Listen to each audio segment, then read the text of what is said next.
SG Consultancy Services. Study MBBS in Russia, Philippines, Uzbekistan.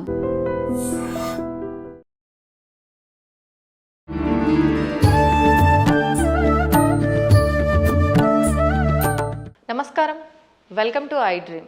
ధర్మ మార్గం with Vijitha కార్యక్రమానికి స్వాగతం. ప్రస్తుతం మనతో పాటు ఉన్నారు ఆధ్యాత్మిక గురువులు, ప్రణవ పీఠాధిపతులు, త్రిభాషా మహా సహస్ర అవధాని డాక్టర్ శ్రీ వద్దిపర్తి పద్మాకర్ గారు. ఇప్పుడు గురుగారితో మాట్లాడి మరిన్ని విషయాలు తెలుసుకుందాం. మనకున్న సందేహాలన్నింటినీ కూడా నివృత్తి చేసుకునే ప్రయత్నం చేద్దాం. నమస్కారం గురుగారు.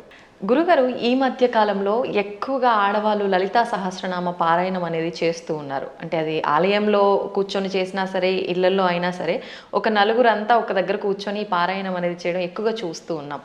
అయితే ముందు నుంచి లలితా సహస్రనామ పారాయణము ఇదంతా కూడా వైశిష్ట్యం ఉన్నప్పటికీ ఏదైనా ఒకరు మొదలు పెట్టారు అంటే దాని గురించి ఇంకెక్కువగా ఇప్పుడే కొత్తగా ఏదో ఉంది అనేటట్టుగా మాట్లాడుకుంటారు. అసలు ఏంటండి లలితా సహస్రనామ పారాయణం చేయవల్ల కలిగే ఫలితాలు ఏంటి?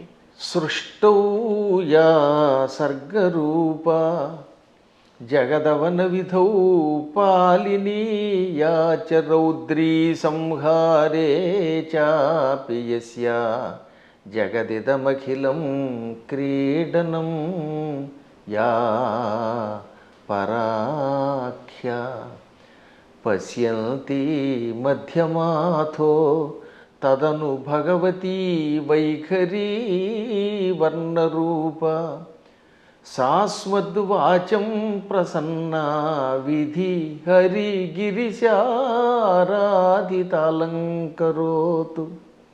త్రిమూర్తుల చేత కూడా ఆరాధింపబడి అమ్మవారికి నమస్కారం చేసుకుందాం. నిజానికి అమ్మవారి ఉపాసన ఇవాళది ఎప్పటిదీ కాదు, ఎన్నో యుగములుగా వస్తూనే ఉన్నది. పార్వతీమాతని ఎంతో భక్తి శ్రద్ధలతో ఆరాధించినట్టుగా శ్రీరామచంద్రుడు పురాణాల్లో ఉంది. రామాయణంలో కూడా విశ్వామిత్రుడితోటి ప్రయాణం చేస్తున్న రామలక్ష్మణులు దారిలో కుమారస్వామి కథ, గంగావతరణ కథ, పార్వతీ పరమేశ్వరుల కథ ఇవన్నీ శ్రద్ధగా విన్నారా లేదా? అప్పుడు కూడా రామచంద్రుడు పార్వతీదేవిని ఎంతో భక్తితో మనస్సులో ఉపాసించిన వాడే. కాకపోతే ఈ కలియుగంలో ఉన్న మానవుల లక్ష్యం ఏంటంటే కొత్తగా ఒకళ్ళు పారాయణ చేస్తే అదే పారాయణ చేయటం వల్ల ఇదేదో కొత్తగా వచ్చింది అన్నట్టుగా దాన్ని ప్రచారం చేస్తున్నారు. కానీ నిజానికి ఈ సమస్తోప కార్యక్రమాలు కూడా, ఈ ఉపాసనా కార్యక్రమాలన్నీ కూడా ఎప్పుడూ యుగయుగాలుగా ఉన్నాయి. ఇప్పుడు నేను చదివిన శ్లోకం దేవీ భాగవతంలో ఆది మంత్ర శ్లోకం కాబట్టి దేవీ భాగవతం వేదవ్యాసుని చేత రచింపబడింది. దేవీ భాగవతం రెండూ కలిస్తేనే భాగవతం. అది పాండిత్యం ఉన్న వాళ్ళకి తెలుస్తుంది, సంస్కృతం మీద పట్టున్న వాళ్ళకి తెలుస్తుంది. ఇతరుల యొక్క వ్యాఖ్యానాలు చదువుకుని వాళ్ళ శ్లోకాల తాత్పర్యాలు తెలుసుకునే వాళ్ళకి మాత్రం తెలియదు అనుకోండి. అందులో ఈ లలితా సహస్రనామం యుగ యుగాల చరిత్ర కలిగినది. మహానుభావులు ఎంతోమంది ఉపాసించారు. అమ్మవారి గురించిన ఉపాసన మహాభారతంలో ఆదిపర్వంలో కనపడుతుంది, సభాపర్వంలో కనపడుతుంది, అరణ్యపర్వంలో కనపడుతుంది, ఇంకా విరాట పర్వంలో చెప్పేకర్లా. ఇప్పుడు ఈ లలితా సహస్రనామంలో ఉన్న నామములను గుదిగురిచి ఒక స్తోత్రంగా ధర్మరాజు చేశాడు. ధర్మరాజు విరాటరాజు గారి కొలువులోకి వెళ్లే ముందు ఒక ఆలయం ప్రాంగణం దగ్గర నిలబడి అమ్మవారిని 24 శ్లోకాల్లో స్తోత్రం చేశాడు. ఆ తర్వాత వీళ్ళంతా మారువేషాలు వేసుకుని విరాటరాజు గారు కొలువులోకి వెళ్ళారు. కానీ చిత్రం ఏంటంటే నిజానికి అమ్మవారిని స్తోత్రం చేసింది ఎవరు? ధర్మరాజు. ఎక్కడ? మహాభారతంలో విరాట పర్వంలో విరాటరాజు గారి కొలువు దగ్గరికి వెళ్లే ముందనమాట. అంటే ధర్మరాజు గారేమో కంకుభట్టి అనే పేరుతోటి, భీముడు వంటలవాడు వలలుడి వేషంలో, అర్జునుడు పేడి రూపంలో, బృహన్నల రూపంలో, నకుల సహదేవులు వరుసగా అశ్వనీ పాలకులు, అశ్వపాలకులను గోపాలకులుగా వెడుతున్నారు. ద్రౌపదీదేవి మానిని అనే పేరుతోటి వెడుతోంది, మాలినిగా, ఇది సైరంధ్రిగా. విరాట పర్వాన్ని నర్తనశాలగా సినిమా తీశారు. అందులో ఏం చేశారనమాట, ధర్మరాజు గారు అమ్మవారిని స్తోత్రం చేస్తే ద్రౌపది స్తోత్రం చేసినట్టుగా జననీ శివకామిని అని పాట పెట్టారు. నిజానికి జననీ శివకామిని అందంగా పీసుశీల్ గారు అద్భుతంగా పాడిన స్తోత్రం నిజానికి ఎవరు చేశారనమాట, అది ఆ స్తోత్రం ధర్మరాజు చేశాడు. కాబట్టి ధర్మరాజు కూడా అమ్మవారిని ఉపాసన చేశాడు. ఇక ఆ తరువాత మరికొద్దిసేపట్లో భగవద్గీత ప్రారంభం అవుతుందనగా అర్జునుడు అమ్మవారిని 14 శ్లోకాల్లో స్తోత్రం చేశాడు. నమస్తే సిద్ధశానాని ఆర్యే మందర వాసిని కుమారి కాళి కాపాలి కపిలే కృష్ణ పింగళే భద్రకాళి నమస్తుభ్యం మహాకాళి నమోస్తుతే చండి చండే నమస్తుభ్యం తారిణి వరవర్ణిని అంటూ 14 శ్లోకములతో అమ్మవారిని స్తోత్రం చేశాడు. ఆ స్తోత్రాల్లో ఉన్న నామాలన్నీ లలితా సహస్రనామంలోవే. వాటిని ఇంకొక రకంగా గుదిగుచ్చి ఈయన స్తోత్రం చేశాడు. కాబట్టి వీళ్ళు అమ్మవారిని ఉపాసించారు. కాబట్టి అమ్మవారిని ఉపాసించటం అర్జునుడు చేశాడు కృష్ణుడి సలహా మీద, ధర్మరాజు గారు చేశారు. ఇంకా ఆశ్చర్యం, మనందరం ఎంతో ప్రామాణికంగా భావించే భాగవతం ఉందా? అవునండి. ఈ భాగవతంలో ద్వారకా నగరంలో శ్రీకృష్ణ పరమాత్ముడు సత్యభామాదేవి యొక్క తండ్రి సత్రాజిత్ అభాండం వేస్తే అభాండం నుంచి బయటపడడం కోసం వెళ్ళాడు. ఏది? మణి కోసం, శమంతక మణి కోసం. ఆయన ఎప్పటికీ రాకపోతే 28 రోజులు రాలేదు ఆయన. ఆ లోపు అమ్మవారిని స్తోత్రం చేశారు, అమ్మవారిని పూజించారు. ఎవరు? ఆయన భార్య రుక్మిణీదేవి, పక్కనున్నటువంటి మహానుభావుడు దేవకి వసుదేవులు అందరూ కూడా అమ్మవారిని పూజించారు. అప్పుడు అమ్మవారు ఏమంటుంది? బాలామణితో మణితో హేలాగతి వచ్చు వనరు హేక్షణుడనుచు అని అమ్మవారు పలికింది. తొందరలో శ్రీకృష్ణ పరమాత్ముడు భామామణితో వస్తాడు. అక్కడ భామామణి అంటే జాంబవతి, జాంబవతిని తీసుకొస్తాడు, మణితో వస్తాడు, జాంబవంతుడిని జయిస్తాడు, ఆయనకి కీర్తి వస్తుంది అని అమ్మవారు పలికింది. కాబట్టి సాక్షాత్తు శ్రీకృష్ణ పరమాత్ముడు అంతటి వాడు పునఃస్థాపన చేసిన ద్వారకా నగరానికి అధిష్టాన దేవత అంబిక. అంబిక అనే పేరుతో ఉన్నది. ఇది భాగవతంలో ఉన్నది, ఇంకెవరో పద్మాకర్ గారు రాసింది కాదు. కాబట్టి అమ్మవారి ఉపాసన ఎంత ప్రాచీనమో ఆలోచించండి. అలా ప్రాచీన కాలం నుంచి అందరూ అమ్మవారిని ఉపాసిస్తున్నారు. శక్తిని ఉపాసించకుండా ఎవడుంటాడు? ఇప్పుడు వెర్రి పెరిగిపోయి కొట్టుకోవడాలు పెరిగిపోయాయి. కాబట్టి అమ్మ లలితా సహస్రనామాలు, ఈ అమ్మవారి ఉపాసన యుగయుగాల చరిత్ర కలిగినది.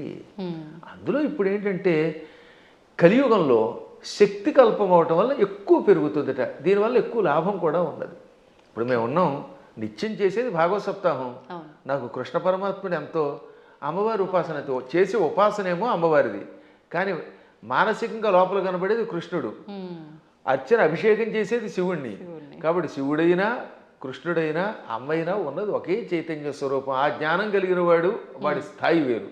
జ్ఞానం లేనప్పుడు రూపాలతో మాత్రమే కొట్టుకునే అజ్ఞానుల స్థాయి వేరు. అందుకే లలితా సహస్రనామం వీటికి అతీతమైన చైతన్య స్వరూపం అది. ఓకే గురుగారు, ఇప్పుడు మీరు అన్నారు అమ్మవారైనా కృష్ణుడైనా శివుడైనా అంతా ఒకటే శక్తి స్వరూపము, మూర్ఖులు అని చెప్పి. ఈ మధ్య కాలంలోనే నాకు జరిగిన ఒక ఎక్స్పీరియన్స్, నేను ఎక్కువగా శివుణ్ణి ఆరాధిస్తూ ఉంటా. ఎందుకు అనవసరంగా నువ్వు శివుణ్ణి ఆరాధిస్తున్నావు, అమ్మవారిని పట్టుకో, శివుణ్ణి ఆరాధిస్తే ఏం ఫలితం లేదు, వాడు పిచ్చోడు, ఇంకా ఎక్కువ ఇబ్బందులు పెడతాడు అని చెప్పి అన్నారు.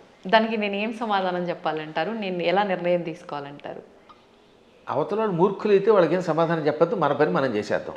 కొంచెం జ్ఞాని అయితే అజ్ఞానంతో కాకుండా కొంత జ్ఞానం కలిగితే వాడికి సమాధానం చెప్పచ్చు. అందుకే భర్తృహరి సుభాషిత చాలా గొప్పవి. అజ్ఞ సుఖమారాధ్య. అజ్ఞ అంటే ఏమీ తెలియని వాడు ఉన్నాడు, మూర్ఖుడుగా. వాడు మూర్ఖుడు కాదు, ఏమీ తెలియని వాడు. ఏమీ తెలియని వాడికి బాగు చేయొచ్చట. అజ్ఞ అంటే ఏమీ తెలియని వాడు, సుఖం ఆరాధ్య బాగా చెప్పడానికి అర్హుడు. ఏమీ తెలియని వాడు కూర్చోబెట్టి చెప్పచ్చు.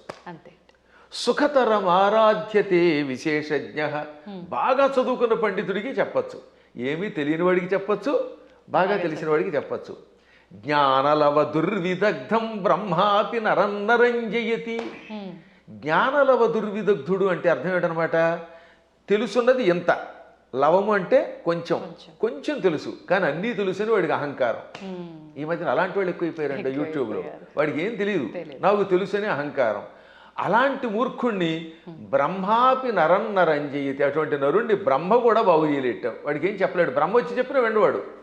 అందుకే కొంతమంది మూర్ఖులు చూసారా, నేను దేవుడు చెప్పినా చేయను, దేవుడు వచ్చి దిగొచ్చినా విన్న అంటాడు. వీడి మొహానికి దేవుడు దిగి వస్తాడా? ఏ దేవుడే కదా, దెయ్యం కూడా దిగిరాదు. అంచేత అటువంటి వాళ్ళకి మనం చెప్పక్కర్లేదు, మన పని మనం చేయాలి. కానీ ఒక గొప్ప అద్భుతమైన శ్లోకం ఆది శంకరాచార్యుల వారు మనలాంటి వాళ్ళ కోసమని దేవి అపరాధ క్షమాపణ స్తోత్రంలో రాశారు. ఆ స్తోత్రం పేరేంటి? దేవి అపరాధ క్షమార్పణ స్తోత్రం. అమ్మా నన్ను క్షమించు అని చిట్ట చివరి చెప్పే స్తోత్రం. అద్భుతమైన స్తోత్రం అది. కొంతమంది వాళ్ళు అది కూడా ఆయన రాయలేదని పిచ్చివాదం చేసేవాళ్ళు ఉంటారు, వాళ్ళని మనం పక్కన పెట్టేద్దాం. కానీ చితాభస్మాలేపో గరళమశనం దిక్పటధర జటాధారి కంఠే భుజగపతిహారీ పశుపతి కపాలీ భూతేశో భజతి జగదీశైక పదవీం భవాని త్వత్పాణిగ్రహణ పరిపాటీ ఫలమిదం. భవాని అంటే ఓ పార్వతి, నీ భర్త శివుడి దగ్గర ఏముందమ్మో గొప్పతనం. ఇది ఎంత గొప్పగా ఉంటుంది. ఈ స్తోత్రం చివరిదాకా వినాలి జాగ్రత్తగా. ఆయన చితాభస్మాలేప, ఎవడో శవాన్ని తీసుకెళ్ళి శ్మశానంలో కాల్చారు. ఆ కాల్చగా వచ్చిన బూడిని ఏమంటారు? చితాభస్మము. చితి మీద నుంచి వచ్చినటువంటి భస్మం. ఆ భస్మాన్ని ఆలేప, ఒంటికి పూసుకుంటున్నవాడు. మనం గంధం పూసుకుంటాం అంటే మా బొట్టి వాళ్ళం పూర్వం గంధం అరగ తీసుకుని పూసుకునేవాళ్ళం. మీ బొట్టి వాళ్ళు ఈ మధ్యన పెర్ఫ్యూమ్స్ వచ్చాయి కదా, కిష్కం కిష్కం అనేది ఏదో కొట్టుకుంటాడు, మళ్ళీ అందులోంచి గాలి వస్తుంది, అందులోంచి వచ్చేది గాలేగా పొగేగా అని మళ్ళీ అడ్వర్టైజ్మెంట్లు. సరే ఏది ఏమైనా మొత్తం మీద సుగంధ ద్రవ్యాలు పూసుకుంటారు. ఆయన మాత్రం ఒంటికి ఏం చేస్తాడు? కాష్టంలో బూడిద పూసుకుంటాడు. పోని ఆహారం ఇడ్లీలో చపాతీలో బూరిలో గారెలో దధ్వజనో తిండు, గరళ వశనం, విషమే ఆహారంగా స్వీకరించాడు. ఇంకా మంచి బట్టలు కట్టుకుంటున్నాడా? కనీసం పద్మాకర్ గారైనా అంతో ఎంతో మంచి లాల్చీ వేశారు. కానీ ఆయన దిక్కులే వస్త్రం. దిక్కు అంటే తూర్పు మొదలుకు అన్ని దిక్కులు. పటము అంటే వస్త్రం. దిక్పటధర అంటే దిక్కులను వస్త్రముగా ధరించేవాడు. అదే దిగంబరుడు అంటే. దిక్కు అంబరహ దిగంబరహ. అంబరం అంటే వస్త్రం, దిక్కులు వస్త్రంగా ధరించేటంటే అర్థం ఏమిటమ్మా? ఇప్పుడు ఉదాహరణకి ఈ గదే పద్మాకర్ గారికి బట్ట అంటే ఇంక వేరే వస్త్రం వేసుకోలేదు. అది దిక్కులు వస్త్రంగా ధరించేటంటే ఏ బట్టలు లేకుండా ఉన్నాడు. అక్కడికి అది అయిపోయింది.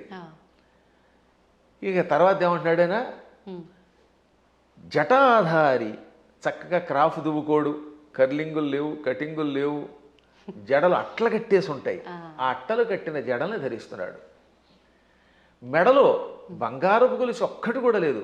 భుజగపతిహారి, బుస్సుమని మీదకి వచ్చే కాటురాజు గారిని మెడలో వేసుకున్నాడు ఆయన.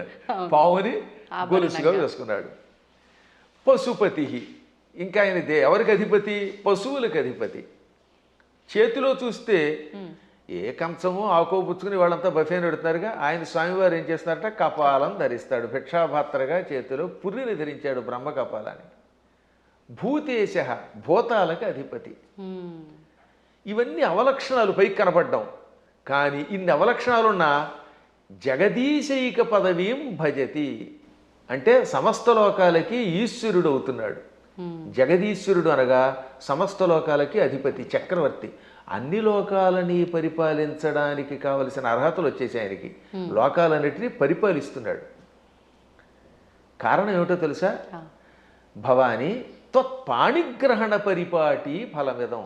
నీ పాణిగ్రహణం చేశాడు, నీ చెయ్యి అందుకున్నాడు అంటే నిన్ను పెళ్లి చేసుకున్నాడు. అమ్మ ఆయనలో అన్ని అవలక్షణాలే, అయినా లోకాలను పరిపాలిస్తున్నాడు. కారణం నిన్ను పెళ్లి చేసుకోవడం. ఇదంతా నీ అనుగ్రహం. అంటే ఇందాకే ఒక ఆవిడ చెప్పిందనోగా, ఏమని? అమ్మవారిని పూజిస్తే లాభం ఆయన దగ్గరే ఉంది అని. ఈ పై శ్లోకం యొక్క తాత్పర్యం ఇలా కనపడుతుంది. అంటే ఇందాక మీరు అన్నట్టు మిడిమిడిగా తెలుసుకొని మాట్లాడే మాట. ఇప్పుడు ఈ శ్లోకంలో ఉన్న అంతరార్థం తెలిస్తే మనకు ఆశ్చర్యం కలుగుతుంది. సామాన్యుడి భాషలో చెప్పాలంటే వాడికి పిచ్చెక్కుతుంది. ఇప్పుడు అమ్మవారిని పార్వతి అనలేదండి. పార్వతి అంటే పర్వతరాజు కూతురు, పుట్టింటి వారి పేరుతో పిలవాల. భవాని అన్నాడు ఆయన. భవాని అంటే అర్థం ఏంటి? భవస్య పత్ని భవాని అంటే శివుడి పెళ్ళామా. దాని అర్థం ఏంటి? మళ్ళీ అక్కడ ఏమంటున్నాడంటే ఆవిడ్ని ఓ శివుడి పెళ్ళామా అన్నాడు. మనకి ఏమనిపిస్తుంది? ఆవిడ పొగిడినట్టు ఏం లేదు. మళ్ళీ వచ్చేసరికి నువ్వు ఎన్ని గొప్ప లక్షణాలు ఉన్నా, నీ వల్ల ఆయనకు గొప్పతనం వచ్చినా నువ్వు శివుడి పెళ్ళానివే. నీ అనేది నీప్ అని ఒకటి ఉంటుంది వ్యాకరణంలో. ఆ నీప్ అనేది కొన్నింటికి చేరితే భార్య అని అర్థం వస్తుంది. ఆ ఏ ఏ పదాలకి? భవ దానికి నీపు చేరితే భవాని, మృడ నీపు చేరితే మృడాని, రుద్ర నీపు చేరితే రుద్రాణి, శర్వ శర్వాణి. వీటికి భార్య అని అర్థం వస్తుంది. అందులో శివాని లేదు. అందుకే శివాని అనే శబ్దం అసాధు. శివాని అని వాడేస్తారు కానీ శివ శబ్దం పక్కన నీపు ఉండదు. భవ, రుద్ర, మృడ, శర్వ ఇది ఆకృతి గణం. వీటికి మాత్రమే చేరితే భవాని, రుద్రాణి, మృడాని, శర్వాణి అవుతాయి. కాబట్టి ఇంత చేసి నువ్వు ఎంత గొప్పదానివైనా, నీ వల్ల ఆయనకి వచ్చినా నువ్వు ఆయన పెళ్ళానివే అని చెప్పడం. ఇంకా పైకి వద్దాం. ఇందాక చెప్పినవి ఈ ప్రపంచంలో ఎవడైనా కాష్టంలో ఉన్న బూడిదను పూసుకుంటాడా? మీకు ఎంతో స్నేహితుడు ఒక ఆయన ఉన్నాడండి, ఎంతో ఇష్టుడు ఒక ఆయన ఉన్నాడు. ఆ గొప్ప వ్యక్తి ఒక ఆయన తాతగారు అంటే చాలా ఇష్టపడతాడు. ఆ తాతగారు పోయారనుకుందాం. ఆ తాత లేకపోతే బతకలేనన్నవాడు ఆ తాతగారి శరీరం కాలిపోయాక ఆ బూడిద పూసుకుంటాడా? అస్సలు ఒక్క శివుడు మాత్రమే తన భక్తులు తనను ఉపాసించాక వాడు నా భక్తుడు, వాడు నాకు ఎంతో ఇష్టుడు అని వాడు చావగానే వాడి శరీరాన్ని శ్మశానంలో కాలిస్తే రారా నాయనా అని వాడి బూడిదని ఒంటికి పూసుకుంటున్నాడు. ఆ బూడిద పూసుకోగానే వాడు శాశ్వతంగా కైలాసానికి వెడుతున్నాడు. అంటే ఆ భక్తుడి మీద ఆయనకి ఎంత ఇష్టం. ఈ ప్రపంచంలో ఇంత ప్రేమగా చూసే దేవుడు ఇంకెవడన్నా ఉన్నాడా? ఒకసారి ఆలోచించండి. భక్తుడి యొక్క కాష్టంలో బూడిదని ఒంటి మీద గంధంలా పూసుకునే ఏకైక కరుణామూర్తి శివుడే. ఆయనకి మాత్రమే శక్తి ఉంది, ఇంకెవడో పూసుకోలేడు. పూసుకుంటే చస్తాడు, బ్యాక్టీరియా వచ్చి చచ్చిపోతాడు ముందు. రెండవది గరళ వశనం. పాలసముద్రం చిలికారు. ఈ పాలసముద్రంలో అమృతం వస్తుంది అనుకుంటే మొట్టమొదటి పుట్టింది విషం. భయంకర కాలకోట విషానికి లోకాలన్నీ కాలి బూడిదైపోయాయి. అందులోంచి పొగొచ్చింది. అందరూ దిక్కులేక శివ రక్షించమని ఆయన దగ్గరికి వెళ్ళారు. ఒక్కడు తాగాడు దాన్ని ఎవడన్నా? ఇంతమంది సోకాళ్ళు దేవతల్లో ఒక్కడైనా దాన్ని తాగి రక్షించాడా? ఒక్క శివుడు మాత్రం పార్వతి కేసు తిరిగి, పార్వతి వీళ్ళు నా పిల్లలు రక్షించమని అడిగారు, తాగేస్తున్నాను అన్నాడు ఆయన. అప్పుడు భార్య తాగమంటుందండి నిజంగాను? ఏ భార్య అయినా సరే, ఏమండి వాళ్ళకి మతి లేకపోతే మీకు మతి లేదా? బాబోయ్ నా మంగళసూత్రం గట్టిగా ఉండాలి, మీరు తాగద్దనాలా? కానీ ఆవిడే ఉంది, తాగేయండి. అందుకే పోతన గారు అక్కడ ఒక అద్భుతమైన పద్యం రాశారు భాగవతంలో అష్టమస్కంధంలో. మృంగెడివాడు విభుండని. మింగేవాడు తన భర్తని తెలుసు. ఆ మింగేవాడు తన భర్త అని ఆవిడ తెలియదా? తెలుసు. మృంగెడిదియు గరళమనియు. ఆయన మింగేది గరళం, విషం తప్ప అమృతం కూల్ డ్రింకు కాదని ఆవిడికి తెలుసు. అది తాగితే ఏం జరుగుతుందో కూడా తెలుసు. అది ఇంకోటి ఎవడన్నా తాగితే చచ్చిపోతాడే తెలుసు. అయినా మేలని ప్రజకుల్ మృంగుమనే సర్వమంగళ మంగళ సూత్రంబునెంత మది నమ్మినదో. ఎంత అద్భుతమైన పద్యం. అయినా ఈ సృష్టి అంతా తన పిల్లలు, మా పిల్లలు బాగుండాలి, వాళ్ళ కోసం మేము ఏమైనా పర్వాలేదు అని త్రాగమన్నది. తాగమండవే కాదు, తన మంగళసూత్రాన్ని అంత నమ్మింది. శివుడు నా మెడలో మంగళసూత్రం కట్టాడు, కట్టాక ఆయనకి ఏం అవ్వదు. నా మెడలో ఆయన కట్టిన మంగళసూత్రం ఉండగా ఈ విషయం కూడా ఆయన ఏమీ చేయదనే నమ్మకంతో తాగమన్నదట. అది వాళ్ళ దంపత్య యొక్క బంధం. ఆ దంపతులు ఇద్దరిలో ఎవరు గొప్ప ఎవరు తక్కువ అంటే అది అజ్ఞానం.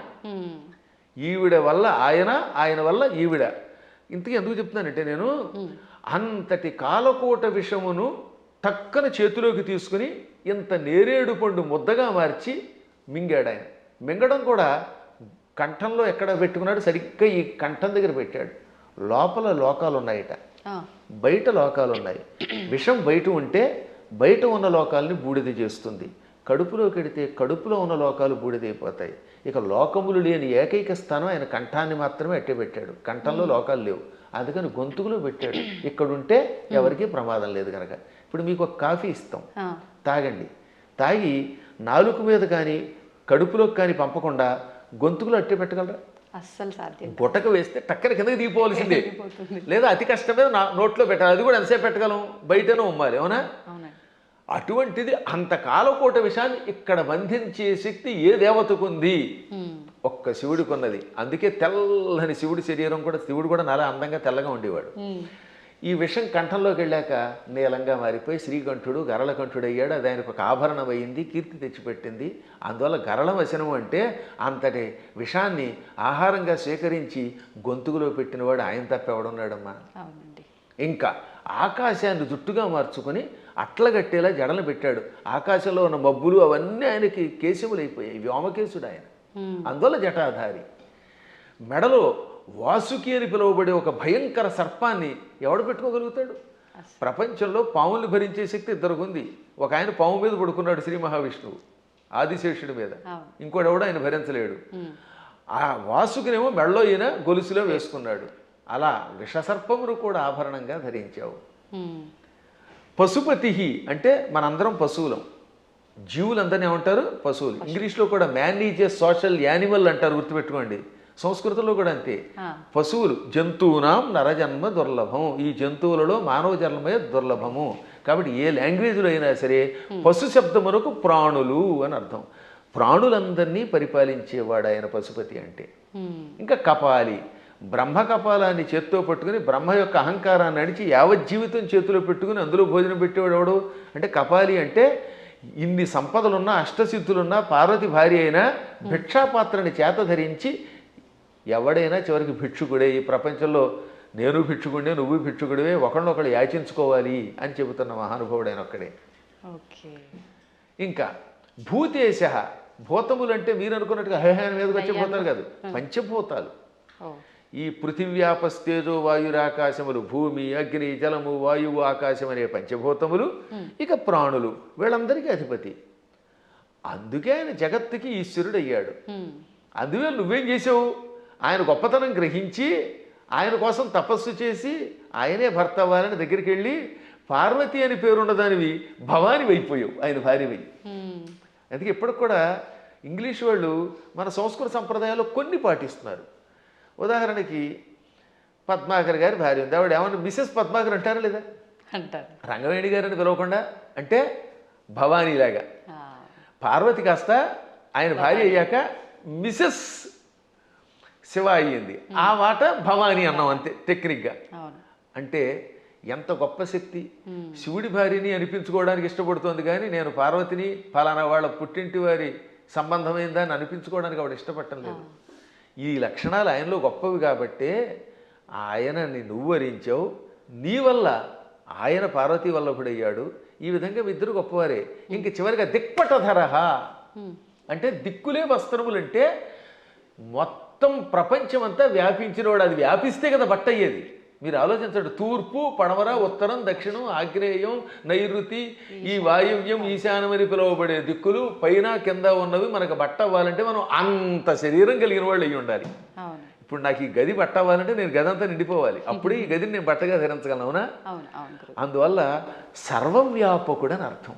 అటువంటి వాళ్ళ యొక్క గొప్పతనాన్ని గ్రహించలేక శివుడిని పూజిస్తే కష్టం వస్తాయి, పార్వతిని పూజించని, లేక పార్వతిని పూజించకు శివుడిని పూజించని, లేక ఈ ఇద్దరిని పూజించి విష్ణువుని పూజించగని, విష్ణువుని పూజించి వీళ్ళని పూజించకు అన్నాడంటే వాడు అజ్ఞాని, ఏ విధమైన ఉపాసనా బలం లేనివాడు. అందువల్ల వీటికి అతీతంగా సర్వవ్యాపకుడైన శివుడు ఆయన ఏకో దేవ, ఏకో దేవ కేశవో వా శివో వా, ఒకడే దేవుడు. నువ్వు శివుడను, కేశవుడను, పార్వతి అను, లేక లక్ష్మి అను, సరస్వతి అను, కుమారస్వామి అను, విఘ్నేశ్వరుడను, ఇన్ని రూపములతో కనపడుతున్న పరమాత్మ ఒక్కడే. గురుగారు, అంటే మాలాంటి జ్ఞానం లేని వాళ్ళము ఇలాంటి పిచ్చి ప్రశ్నలు వేయటంలో అర్థం ఉంది, వాదించడంలో అర్థం ఉంది. కానీ ఎంతో జ్ఞానం ఉండి నలుగురికి చెప్పే స్థాయిలో ఉన్నవాళ్ళు కూడా కొంతమంది శివకేశవుల ఇద్దరు భేదం చూపించి మేము శైవులము, మేము వైష్ణులము ఇలా మాట్లాడుతూ ఉంటారు కదా, మరి దాని గురించి ఏమంటారండి? అక్కడే అసలు వాళ్ళ జ్ఞానులు అనకూడదు, వాళ్ళు భక్తులు అంతే, మూఢభక్తులు. వాళ్ళు భక్తులే. మూఢభక్తి ఏం చేస్తుందో తెలుసా? ఆ రూపాన్ని తప్ప ఇంకోటి ఇష్టపడకుండా చేస్తుంది. మూఢభక్తి వల్ల కూడా ఎప్పుడో ఒకప్పుడు పరమాత్మ దగ్గరికి కడతారు అనుకోండి, అందులో సందేహం లేదు. జ్ఞానభక్తి కలిగిన వాడు అలా ఎందుకంటాడు? జ్ఞానంతో ఉన్నవాడు వాడు ఏ రూపం చూస్తే ఆ రూపంలోనే ఇంకోటి చూస్తాడు. మహానుభావులైన ఋషుల్ని నేను చూశాను కదా, వశిష్ఠుడు ఉన్నాడు, రాముడిలో శివుని చూడగలిగాడు, శివుడిలో రాముడిని చూడగలిగాడు. కైలాసాల్లో వైకుంఠం చూడగలిగాడు, వైకుంఠంలో కైలాసాన్ని చూడగలిగాడు. అమ్మవారి దగ్గరికి వెళ్ళారు. దుర్వాసుడు అన్ని లోకాలకి వెళ్ళాడు, విశ్వామిత్రుడు అలా అన్నీ చూడగలిగాడు. వాళ్ళు జ్ఞానులు. ఇంకా మూఢభక్తులు అంటే ఏమిటనమాట? నేను ఆ రూపమును తప్ప ఇంక దేన్ని చూడండి అంటాడు ఆయన. ఆ ఆశ్చర్యం ఏమిటంటే తులసీదాసు గారు తన ఆత్మచరిత్ర రాసుకున్నాడు. ఆయన బృందావనం వచ్చాడు. అక్కడ కృష్ణుడు కనపడగానే కళ్ళు మూసుకున్నట్ట. ఏమి నాయనా నన్ను చూడగానే కళ్ళు మూసుకున్నావు, నన్ను ఎందుకు చూడటం లేదంటే నేను రామభక్తుడిని, రాముడిని తప్పామని చూడన్నాడు. అప్పుడు ఆ కృష్ణుడు ఏమన్నాడు?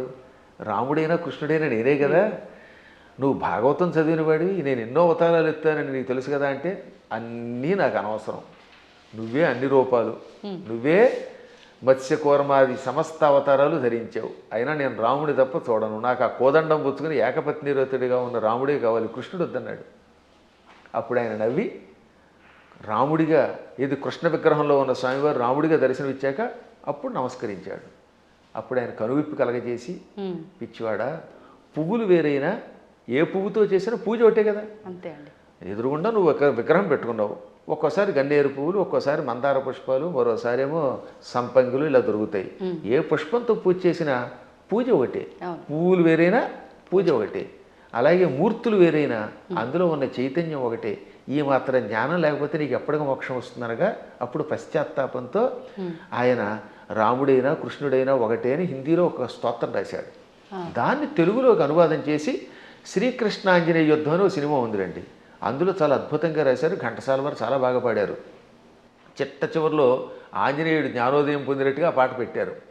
పూలు వేరైనా పూజ ఒకటని నేటికి తెలిసెను ఓ దేవా, రాముడవైనా కృష్ణుడవైనా ఆదిదేవుడవు నీవేనయ్యా, రాముడవైనా కృష్ణుడవైనా ఆదిదేవుడవు నీవేనయ్యా, హరే రామ హరే కృష్ణ హరే రామ హరే కృష్ణ హరే రామ హరే కృష్ణ. అందుకని మన వాళ్ళు హరే రామ హరే కృష్ణ అన్నారు. పరమాత్మ ఒకటే. కానీ మూఢత్వం ఉన్నంత వరకు, పూర్వజన్మ యోగం ఒకటి ఉన్నంత వరకు చచ్చిన ఈ సత్యాన్ని వాడు అంగీకరించలేదు. కర్మ. ఏ నదుల్లో కూడా రండి, అదే గంగాజలం. గంగో చోట, ఇంకో చోట కృష్ణ, ఓ చోట గోదావరి, మొత్తం మీద నీరే. కొంచెం భేదాలు ఉంటాయి. ఎందుకనంటే ఆ ప్రాంతాన్ని బట్టి, మూలికలు బట్టి. గంగ గంగే, ఇంకో దక్షిణ గంగ గంగే. కానీ వీటిలో ఎన్ని కొలుస్తున్నాయి? మనం కూడా అలాగే మూర్తులలో ఉన్నప్పుడు ఆ భేదాలను బట్టి ఒక్కొక్క రూపంలో ఒక్కొక్క పని చేస్తాడు. కానీ చిట్ట చివరికి వచ్చేసరికి అన్నీ ఒకటే. కృష్ణుడు చెప్పాడా లేదా? చిట్ట చివరికి నేనే అన్నాడు ఆయన. భగవద్గీతలో విభూతి యోగంలో ఎవరెవరిలో ఏ విభూతి ఉందో అది నేనని చెప్పాడు ఆయన. యద్యద్విభూతివత్సర్వం తత్తదూర్జితమేవవా. ఎవరెవరిలో ఏ శక్తులున్నాయో నావే అని చెప్పడానికి వరుసగా చెప్పుకొచ్చాడు అనమాట. మృగాణాంచ మృగేంద్రోహం, జంతువులలో సింహాన్ని నేను, మృగాలలో సింహాన్ని నేను. వైనతేయశ్చ పక్షిణాం, పక్షులలో గరుత్మంతుణ్ణి నేను.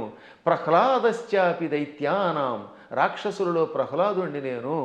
అలా కవులలో ఉసినసుణ్ణి అంటే శుక్రాచార్యుణ్ణి నేను. బుద్ధిమంతులలో బృహస్పతిని నేను. చివరికి బృహస్పతి శుక్రుడు కూడా ఆయనే. అలాగే శంకరశ్చాపి రుద్రాణం, ఏకాదశి రుద్రుల్లో శంకరుణ్ణి నేను. అర్థమైందా? చివరికి శివుడు కూడా నేనే. ఆ విధంగా సమస్తం నేనే. కాబట్టి ఆయన కానిదంటూ ఏమీ లేదు. గురుగారు, భగవంతుడు ఇప్పుడు ఇన్ని రూపాల్లో ఉన్నాడు. శివుడైనా విష్ణువైనా భేదమే లేదు. కానీ విష్ణుమూర్తి అవతారాలలోనే, కొన్ని అవతారాలలో, దశావతారాలలో రాముడు కృష్ణుడు కూడా ఆయన అవతారమే. కానీ వాళ్ళు దేవుళ్ళు కాదు, మానవులు. వాళ్ళు దేవుళ్ళు అనకూడదు, ధర్మానికి ప్రతిరూపాలుగా మనం భావించాలి అని అంటూ ఉంటారు. దాన్ని ఎలా తీసుకోవచ్చు అంటారు? ఇది ఒక పెద్ద సమస్య అని చెప్పాను కదా. ఈ పెద్ద ఎవడికి వాడు మేధావి అయిపోవడం వల్ల వచ్చిన పని. భగవంతుడు శ్రీ మహావిష్ణువు 22 అవతారాలు ఎత్తాడు. ఎన్ని? 22. ఈ 22లో 21 అవతారాలు అంశ అవతారాలు అంటారు. ఒక్క అవతారం పరిపూర్ణ అవతారం. సనక సనందనాదులు, వృషభావతారము, కపిలావతారము, పరశురామావతారము, వేదవ్యాసావతారము, ఇవన్నీ అంశ అవతారాలు. వాటిలో ఈ మత్స్యావతారం, కూర్మావతారం, వరాహావతారం, నరసింహావతారం, రామావతారం, ఇది పరశురామావతారం, ఇవన్నీ కూడా. ఒక్క కృష్ణుడు మాత్రం సంపూర్ణ అవతారం. కాబట్టి అందరూ అనుకున్నట్టుగా 10 కాదు అవతారాలు.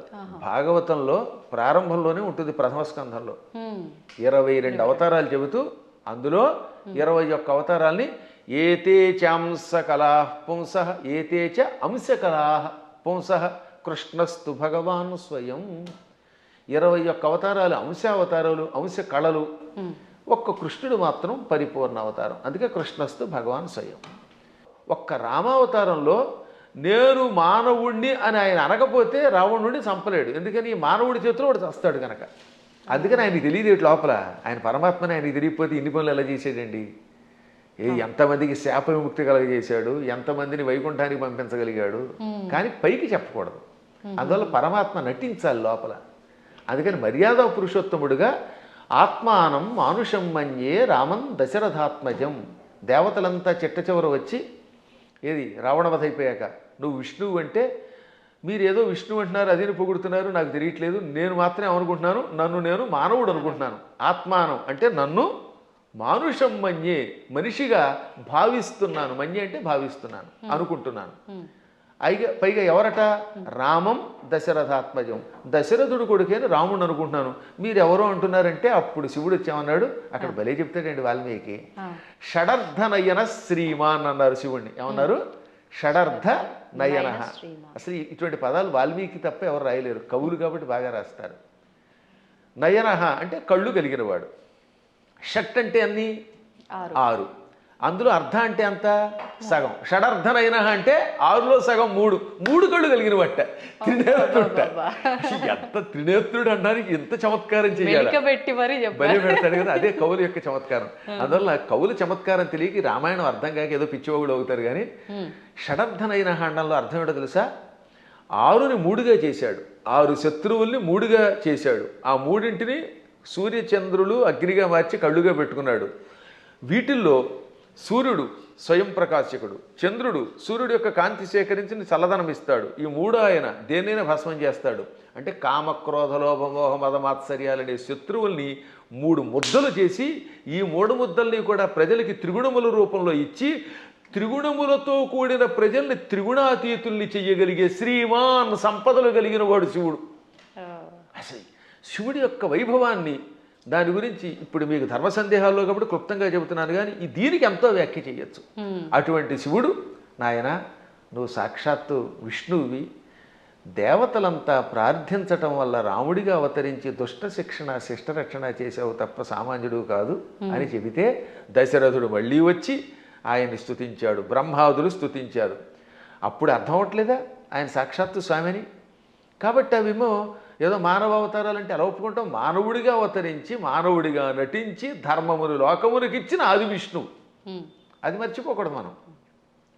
మళ్ళీ మనకి ఇలాంటి అనుమానాలు మనకి రాకుండా, రాముడు నేను మానవుడన్నా మనకు అనుమానం రాకుండా ఉండడానికి శివుడు మొదలైన వాళ్ళకే చెప్పించాడు. చిట్ట చివర పట్టాభిషేకంలో ఏం చెప్పాడు వాల్మీకి? ఆదిదేవో మహాబాహు హరిర్నారాయణ ప్రభు సాక్షాద్రామో రఘుశ్రేష్ఠ శేషో లక్ష్మణ ఉచ్యతే. ఇది పట్టాభిషేకంలో చిట్ట చివరి శ్లోకాలు. ఆదిదేవుడు, మహావీరుడు, సాక్షాత్తు విష్ణువు, ఆయనే రాముడిగా పుట్టుకొచ్చాడు. ఆయన విశేషణాలు: ఆదిదేవ, మహాబాహు, సాక్షాత్ నారాయణ ప్రభు, రామ రఘుశ్రేష్ఠ. ఎన్ని విశేషణాలు చూడండి. మళ్ళీ ఆ శ్లోకాలు 1-2 సార్లు వినాలి. ఆదిదేవో మహాబాహురు హరిరి నారాయణ ప్రభు సాక్షాత్ రామ రఘుశ్రేష్ఠ. ఆదిదేవుడు, మహాబాహుడు అంటే పరాక్రమవంతుడు, హరి నారాయణుడు, సమస్త లోకాలకి ప్రభువు, ఆయనే సాక్షాత్తు రాముడు. శేష లక్ష్మణ ఉచ్యతే, ఆదిశేషుడే లక్ష్మణుడు అని పిలువబడ్డాడు. కాబట్టి ఇంకెక్కడ స్పష్టమైపోయిందా? అయినా సరే రాముడు కాదు ఉట్టి మనిషి అంటాడు అనుకోండి, అది వాడి కర్మ.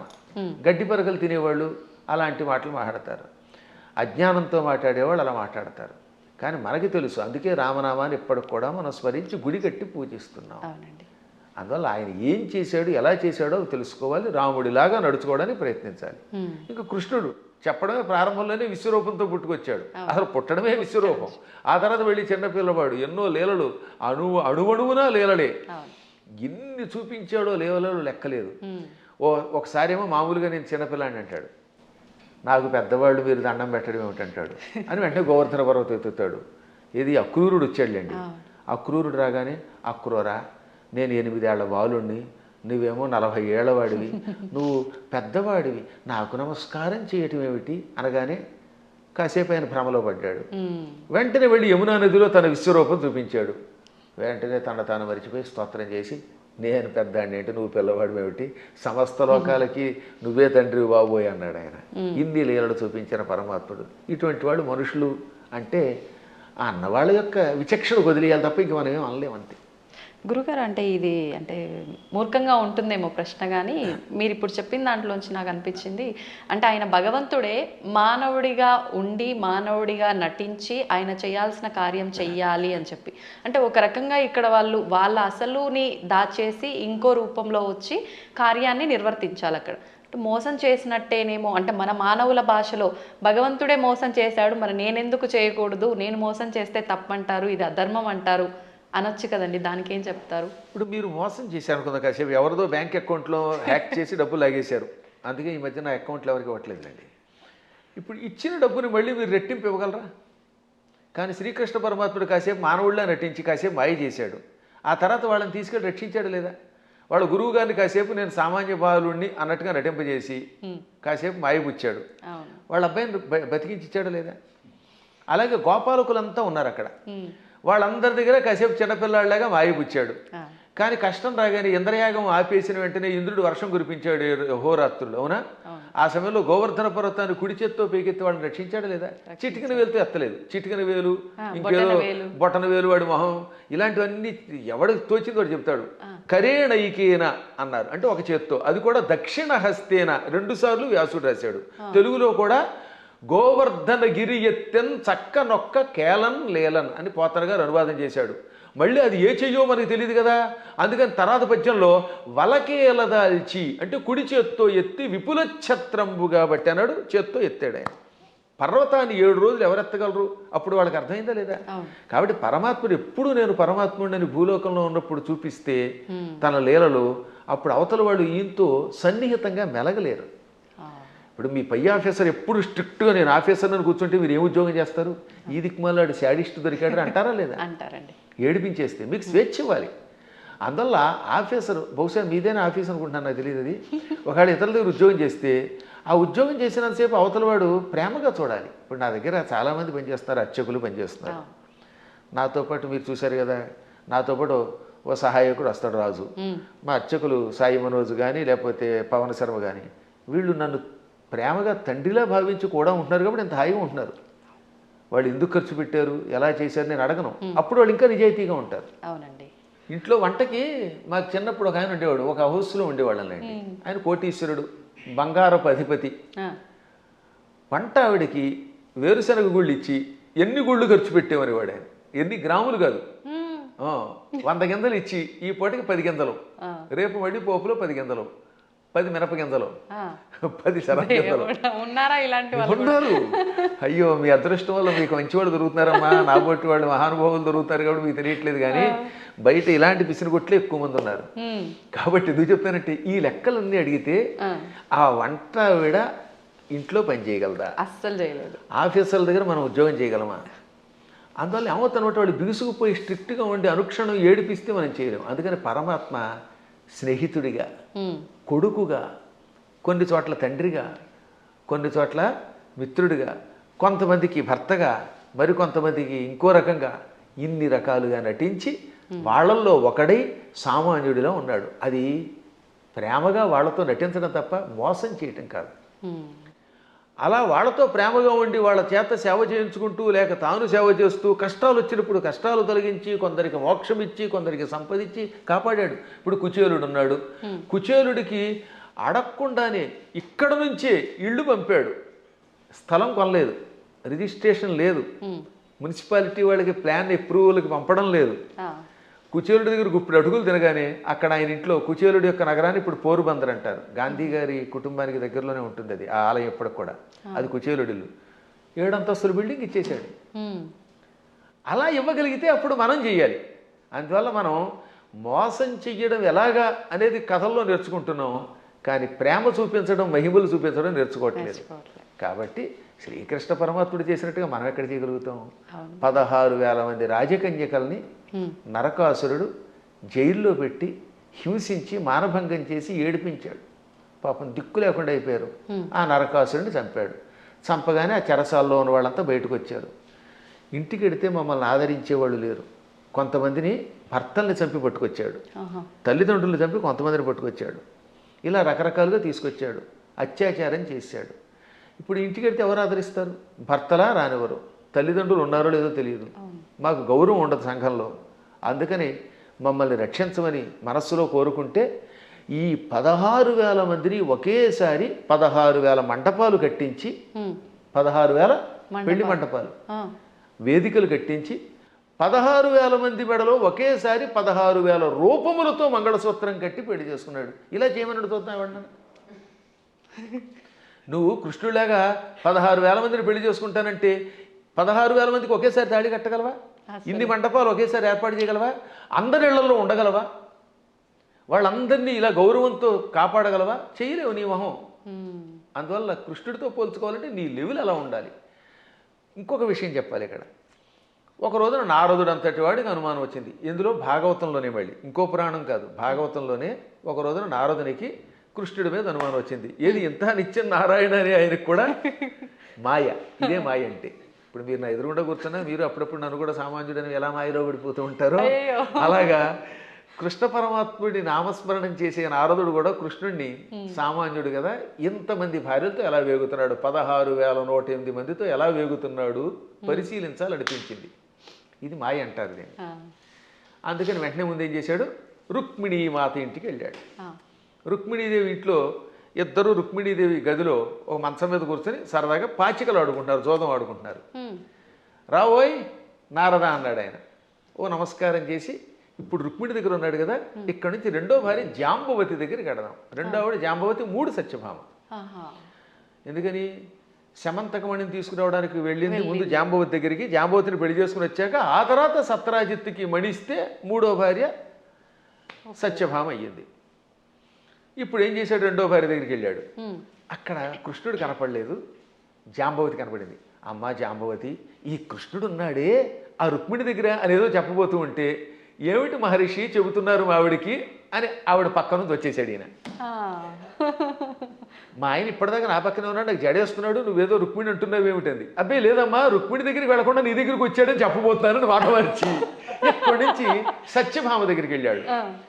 అమ్మా సత్యభామ, నీకెన్ని కష్టాలు వచ్చాయి అనబోతూ ఉండగా, సత్యభామ ఏం కష్టాలు వచ్చాయి? మా ఆయన నాకు వంట చేసి పెడుతున్నాడండి. ఆ లోపల వంట చేసి పెడుతున్నాడు. ఇలా ఈయన రుక్మిణి, జాంబవతి, సత్యభామ, కాళింది, నాగ్నజితి, లక్షణ, సుదంత, భద్ర, ఈ 8 మంది పట్టమహిషులు, ఇంకా మిగిలిన 16,100 మంది. ఈ 8తో కలిసి 16,108.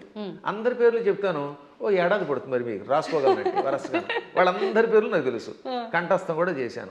ఎవరికైనా ఓపిక ఉంటే ఓ ఎపిసోడ్ అంతా వాళ్ళ పేర్లు అలా చెప్పుకుంటూ వెళ్ళిపోతాను. ఒక్కొక్కళ్ళ పేర్లు 2 సుకేసిని, కేసిని, మంజస, సమంజస, పుంజస, ఇలా రకరకాల పేర్లు కొన్ని రిపీట్ అవుతూ ఉంటే కొద్ది తేడా ఉంటాయి. ఇంతమంది ఇళ్లల్లోనూ ఈ నారదుడు వెళ్ళడం, ఒక ఇంట్లో పాలు పితుకుతూ, ఓ చోట పాయసం చేస్తూ, ఓ చోట కాళ్ళు ఎత్తుతూ, ఓ చోట ఏమో ఇంకోటి చేస్తూ, ఓ చోట ఏమో ఇల్లు తుడుస్తూ, ఓ చోట సరదాగా ఆవిడతో పాచికలు ఆడుతూ, ఓ చోట ఏమో ఇంకో బంతి ఆడుతూ, అన్ని చోట్ల కనబడ్డాడు. పిచ్చెక్కిపోయింది నారదునికి. అంతే కదా మరి. ఇది భాగవతంలో నారదుడు కృష్ణుని పరీక్షించుట అనే ఘట్టంతో రాశారు భాగవతంలో. అప్పుడు ఆయనకి జ్ఞానోదయం అయి, నేను నిరంతర హరినామస్మరణం చేసిన వాడిని, నారాయణుడు సర్వాంతర్యామని తెలుసు. అసలు విష్ణు అనే శబ్దం మనకు అర్థం ఏంటి? వ్యాపకశీలత్వాత్ విష్ణు, అంతటా వ్యాపించి నిండి ఉన్నవాడు కనుక విష్ణు అని పేరు. ఆయన భక్తుణ్ణి ఆయన ఎక్కడున్నాడు, అక్కడున్నాడా లేదా అని పరిశీలించడం ఏమిటి అని అజ్ఞానంలో పడ్డానని గ్రహించి వెంటనే కాళ్ళ మీద పడి స్తోత్రం చేస్తాడు. అంటే నారదునికే మాయ కలిగితే ఇక మనకి రావడంలో ఆశ్చర్యం ఉంది. కాబట్టి అన్ని చోట్ల ఉంటాడు ఆయన. ఆయన స్థాయిని మనతో పోల్చుకుని ఆయన ఎలా ప్రవర్తిద్దామంటే, పులిని చూసి నక్క వాతలు ఎట్టుకుంటే వాతలు మిగులుతాయి, ఉన్న చర్మం పోతుంది, కానీ పులి మచ్చలు రావు. గురుగారు, ఇప్పుడు మీరు చెప్పిన దాన్ని బట్టి కృష్ణుడు ఆయన భార్యలతో ఉన్నది ఒక ఉదాహరణగా మాకు అర్థమవడం కోసం చెప్పినా అది వినటానికి అయితే చాలా బాగుంది. ప్రస్తుత రోజుల్లో నిజంగా భార్యాభర్తల బంధం అలా లేదని చెప్పాలి. అంటే అందరూ అని కాదు, కొంతమంది ఒక మిత్రుల్లా ఉండాలి అంటే సమయానికి తగ్గట్టుగా ఇద్దరు భార్యాభర్తలు అన్యోన్యంగా అలా ఉండాలి, కానీ అలా ఉండట్లేదు. ఎందుకని అంటారు? ఇప్పుడున్న కారణం ఏంటి చెప్పమంటారమ్మా? అసలు సగం సినిమాలే పాడి చేస్తున్నాయి కొంత, ఇప్పుడు సినిమాలు. మరికొంత మనుష్యులలో ఆర్థిక స్వాతంత్రం వచ్చేసింది. పిల్లల్ని చిన్నప్పటి నుంచి గారంగా పెంచడం తల్లిదండ్రులు చేస్తున్నారు, సందేహం లేకుండా పెంచాలి. కానీ అదే సమయంలో భార్యాభర్తల బంధం ఒకరితో ఒకరు ఎంత జాగ్రత్తగా ఉండాలి, క్షణికోద్రేకాలతో కోపాలు తెచ్చుకుని తిట్టుకోకూడదు అనేది చిన్నప్పటి నుంచి చెప్పట్లేదు కదా. ఇప్పుడు పూర్వం రుక్మిణీ కృష్ణుల కథ, సీతారాముల కథలు చిన్నప్పటి నుంచి నూరిపోసి ఏదన్నా చిన్న చితక గొడవలు వస్తాయి. భార్యాభర్తలకు తగాదాలు లేకుండా ఎలా ఉంటాయి? సతీదేవి కూడా శివుడి మాట వినకుండా వెళ్ళిపోయిందా లేదా? ఒక్కసారి సతీదేవి శివుడు వద్దంటున్నా వినిపించుకోకుండా పుట్టింటికి చూడడానికి యజ్ఞానికి వెళ్ళింది, శరీరం విడిచిపెట్టింది. భర్తకు దూరం అయితే చివరికి మిగిలేది అదే. డబ్బు సంపాదించవచ్చు, నువ్వు ఇంకేదైనా పలుకుబడుతూ ఉండొచ్చు, కానీ భార్యాభర్తలు ఇద్దరు ఐకమత్యంతో ఉండడం వల్ల వచ్చే ఆనందం వేరనే కథలు చెప్పేవారు పూర్వం. మా చిన్నప్పుడు ఇలాంటి కథలే చెప్పేవారు. అందువల్లే పూర్వం ఒకసారి పెళ్లి చేసుకుంటే యావత్ జీవితం వాళ్లే దంపతులు. ఇప్పుడు 16 రోజుల పండుగ గడిస్తే గొప్ప. తొలినాడు ఏదో హడావిడి, మలినాడు మడావిడి అన్నట్టుగా అయిపోతుంది. 16 రోజుల తర్వాత మళ్ళీ ఇద్దరు విడిపోతున్నారట. కొట్టుకోవడాలు, తిట్టుకోవడాలు, ఇవన్నీ కొంత తల్లిదండ్రుల యొక్క పెంపకం లోపం, కాల ప్రభావం, మీడియా ప్రభావం అన్నీ ఉన్నాయి, ఒకదాని మీద ఒకటి పడుతున్నాయి. కానీ దైవానుగ్రహం వల్ల మళ్ళీ పూర్వపు లక్షణం వస్తుందని నాకు నమ్మకం. అందువల్ల నా ఉద్దేశంలో చిన్నప్పటి నుంచి పిల్లలకి చక్కని కథలు చెప్పాలి. వస్తాయి తగాదాలనైనా, కానీ అయినా కలిసి ఉండండి. ఎప్పుడైనా భార్య కోపం వచ్చినప్పుడు భర్త తగ్గాలట, భర్త కోపం వచ్చినప్పుడు భార్య తగ్గాలి. ఈవిడేమో తోసుంటా అంది, ఈవిడ తోసుంటా అన్నాడు, ఇంకేముంది, రెచ్చిపోతే కొట్టుకుపోతారు. ఇంకా విడాక్ విడాక్ విడాక్ అయిపోయింది. దీనివల్ల ఏమిటి సాధిస్తున్నారు చివరికి? ఒక్క ఇంట్లో సుఖంగా ఉంటున్నారా? ఇవాళ కలియుగంలో గుండెకాయ లబ్ డబ్ అని కొట్టుకోవడం మానేసింది. పూర్వం గుండెకాయ లబ్ డబ్ అని కొట్టుకునేది, ఇప్పటికీ చేయేస్తే లబ్ డబ్ అని అంటుంది. కానీ లబ్బు పోయి డబ్బు డబ్బు డబ్బు అని కొట్టుకుంటుంది. అదొక జబ్బు కింద పట్టుకుంది. దాంతో కుటుంబాలు విచ్ఛిన్నమైపోతున్నాయి. అయినా మా అదృష్టం ఏంటంటే మేము పిల్లలకి చిన్నప్పుడు చేసిన సంస్కారం వల్ల మా పిల్లలు అలాగే చక్కగా కలిసి ఉంటున్నారు, మా అన్నదమ్ముల పిల్లలు కలిసి ఉంటున్నారు. అందువల్ల వీటిని మళ్ళీ ఆదర్శంగా తీసుకోవాలి. ఈ మధ్యన మా పురాణాలు విన్నాక చాలామంది మార్పు చెందుతున్నారు. క్షణికోద్రేకంతో విడిపోతే ఉంది. తల్లిదండ్రుల ప్రేమ పిల్లలకు ఉండదు. ఈ పిల్లలు మళ్ళీ పిశాచాల్లా తయారైపోతారు. వీళ్ళు కొట్టుకుంటారు, హత్యలు చేస్తున్నారు, చస్తారు, బాంబులు వేసుకుంటారు. చివరికి ఏం సుఖం? ఒకసారి ఆలోచించండి. అందువల్ల ఐకమత్యంలో భార్యాభర్తలు ఇద్దరూ ఒక అవగాహనకి రావడంలో ఎన్నో లాభాలు ఉన్నాయి. అసలు 3 ముళ్ళు అందుకే పెట్టారు. 3 ముళ్ళు ఏమిటి అనుకుంటారు? ధర్మేచ. ఒక ముడి ఎందుకు వేస్తున్నాడంటే ఈ రోజు నుంచి మన ఇద్దరం కలిసి ధర్మమును ఆచరిద్దాం. ధర్మం కోసం ఒక ముడేట. అంటే ఈ రోజు నుంచి భార్య భర్త ఇద్దరు కలిసి ధర్మమును ఆచరించెదరుగాక. అర్థేచ. ధనం విషయంలో కూడా మీకు మీరే మాకు మేమే అని కొట్టుకోకుండా నువ్వు సంపాదించు, నేను సంపాదిస్తాం, ఇద్దరు డబ్బులు అక్కడ పెడదాం, ఇద్దరం కలిసి అవగాహనకు వచ్చి ఖర్చు పెట్టుకుందాం. ఈరోజు నువ్వు గోలు చేయించుకో, వచ్చే నెలలో నేను ఉంగరం చేయించుకుంటాను. ఆ తర్వాత ఇద్దరం కలిసి కొంత లోను పెట్టుకుని, లోనుగా బతకకుండా లోను పెట్టుకుని ఇల్లు కట్టుకుందాం, లోన్ తీర్చుకుందాం, ఇలా అనుకోవాలి. అలాగే ఏ విషయంలో అయినా ధనాన్ని విషయంలో భార్యాభర్తలు ఒకరికి తెలియకుండా ఒకళ్ళు ఖర్చు పెట్టకూడదు.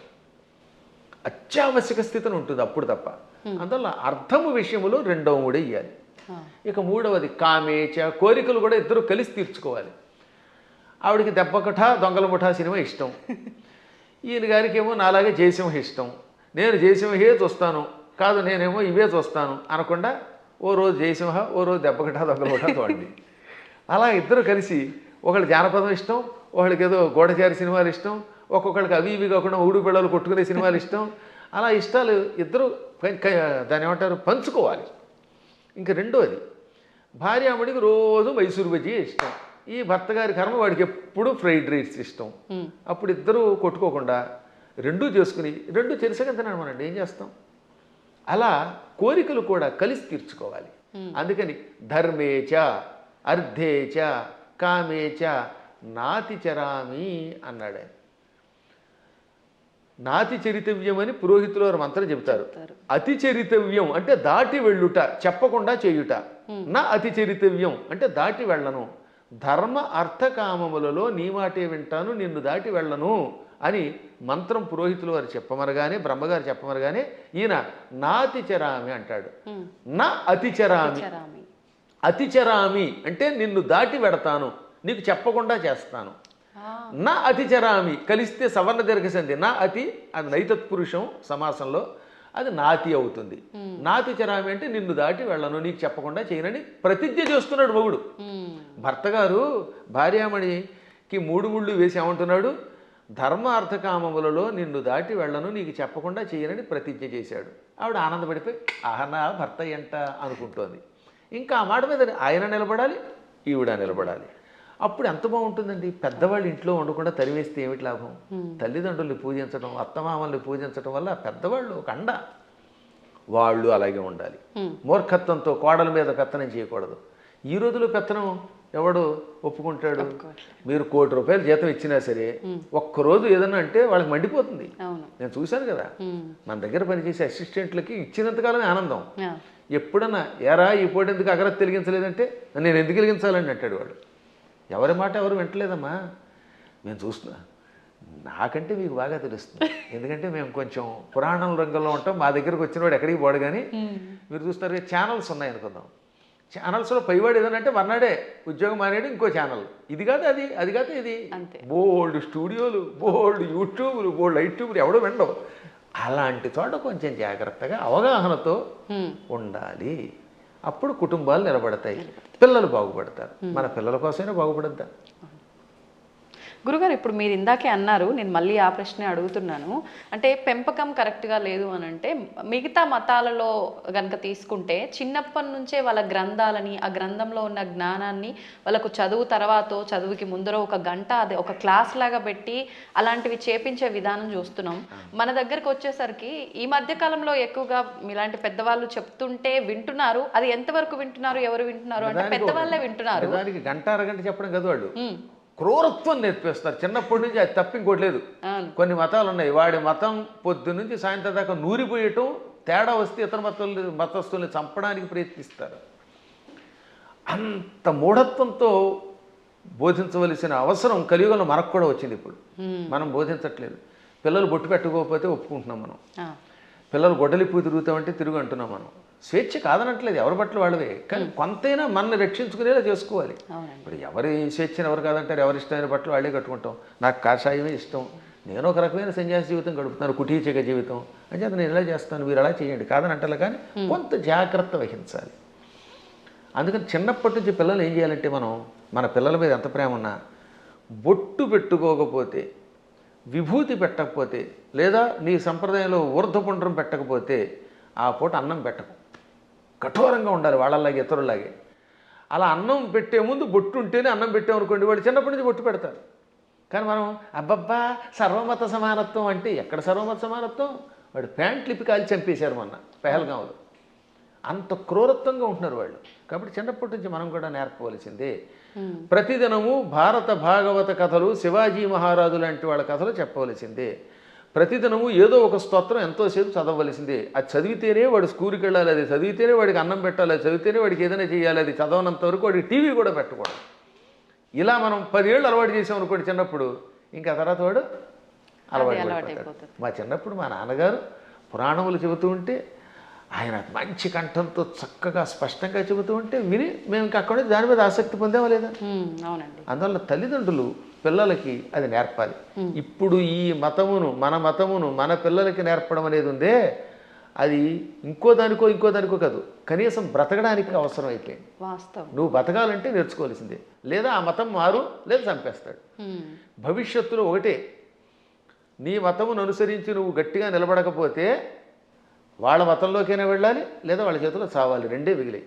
చావలేం, ఆ మతంలోకి మారలేము, మధ్యలో బతకడానికి లేదు. కాబట్టి హిందువులారా, ఎవరేమనుకున్నా సూటిగా స్పష్టంగా మీకు చెబుతున్నాను, హిందువుల ఐకమత్యంతో ఉండడం ఇప్పుడు వాళ్ళ బ్రతుకు కోసం అవసరం.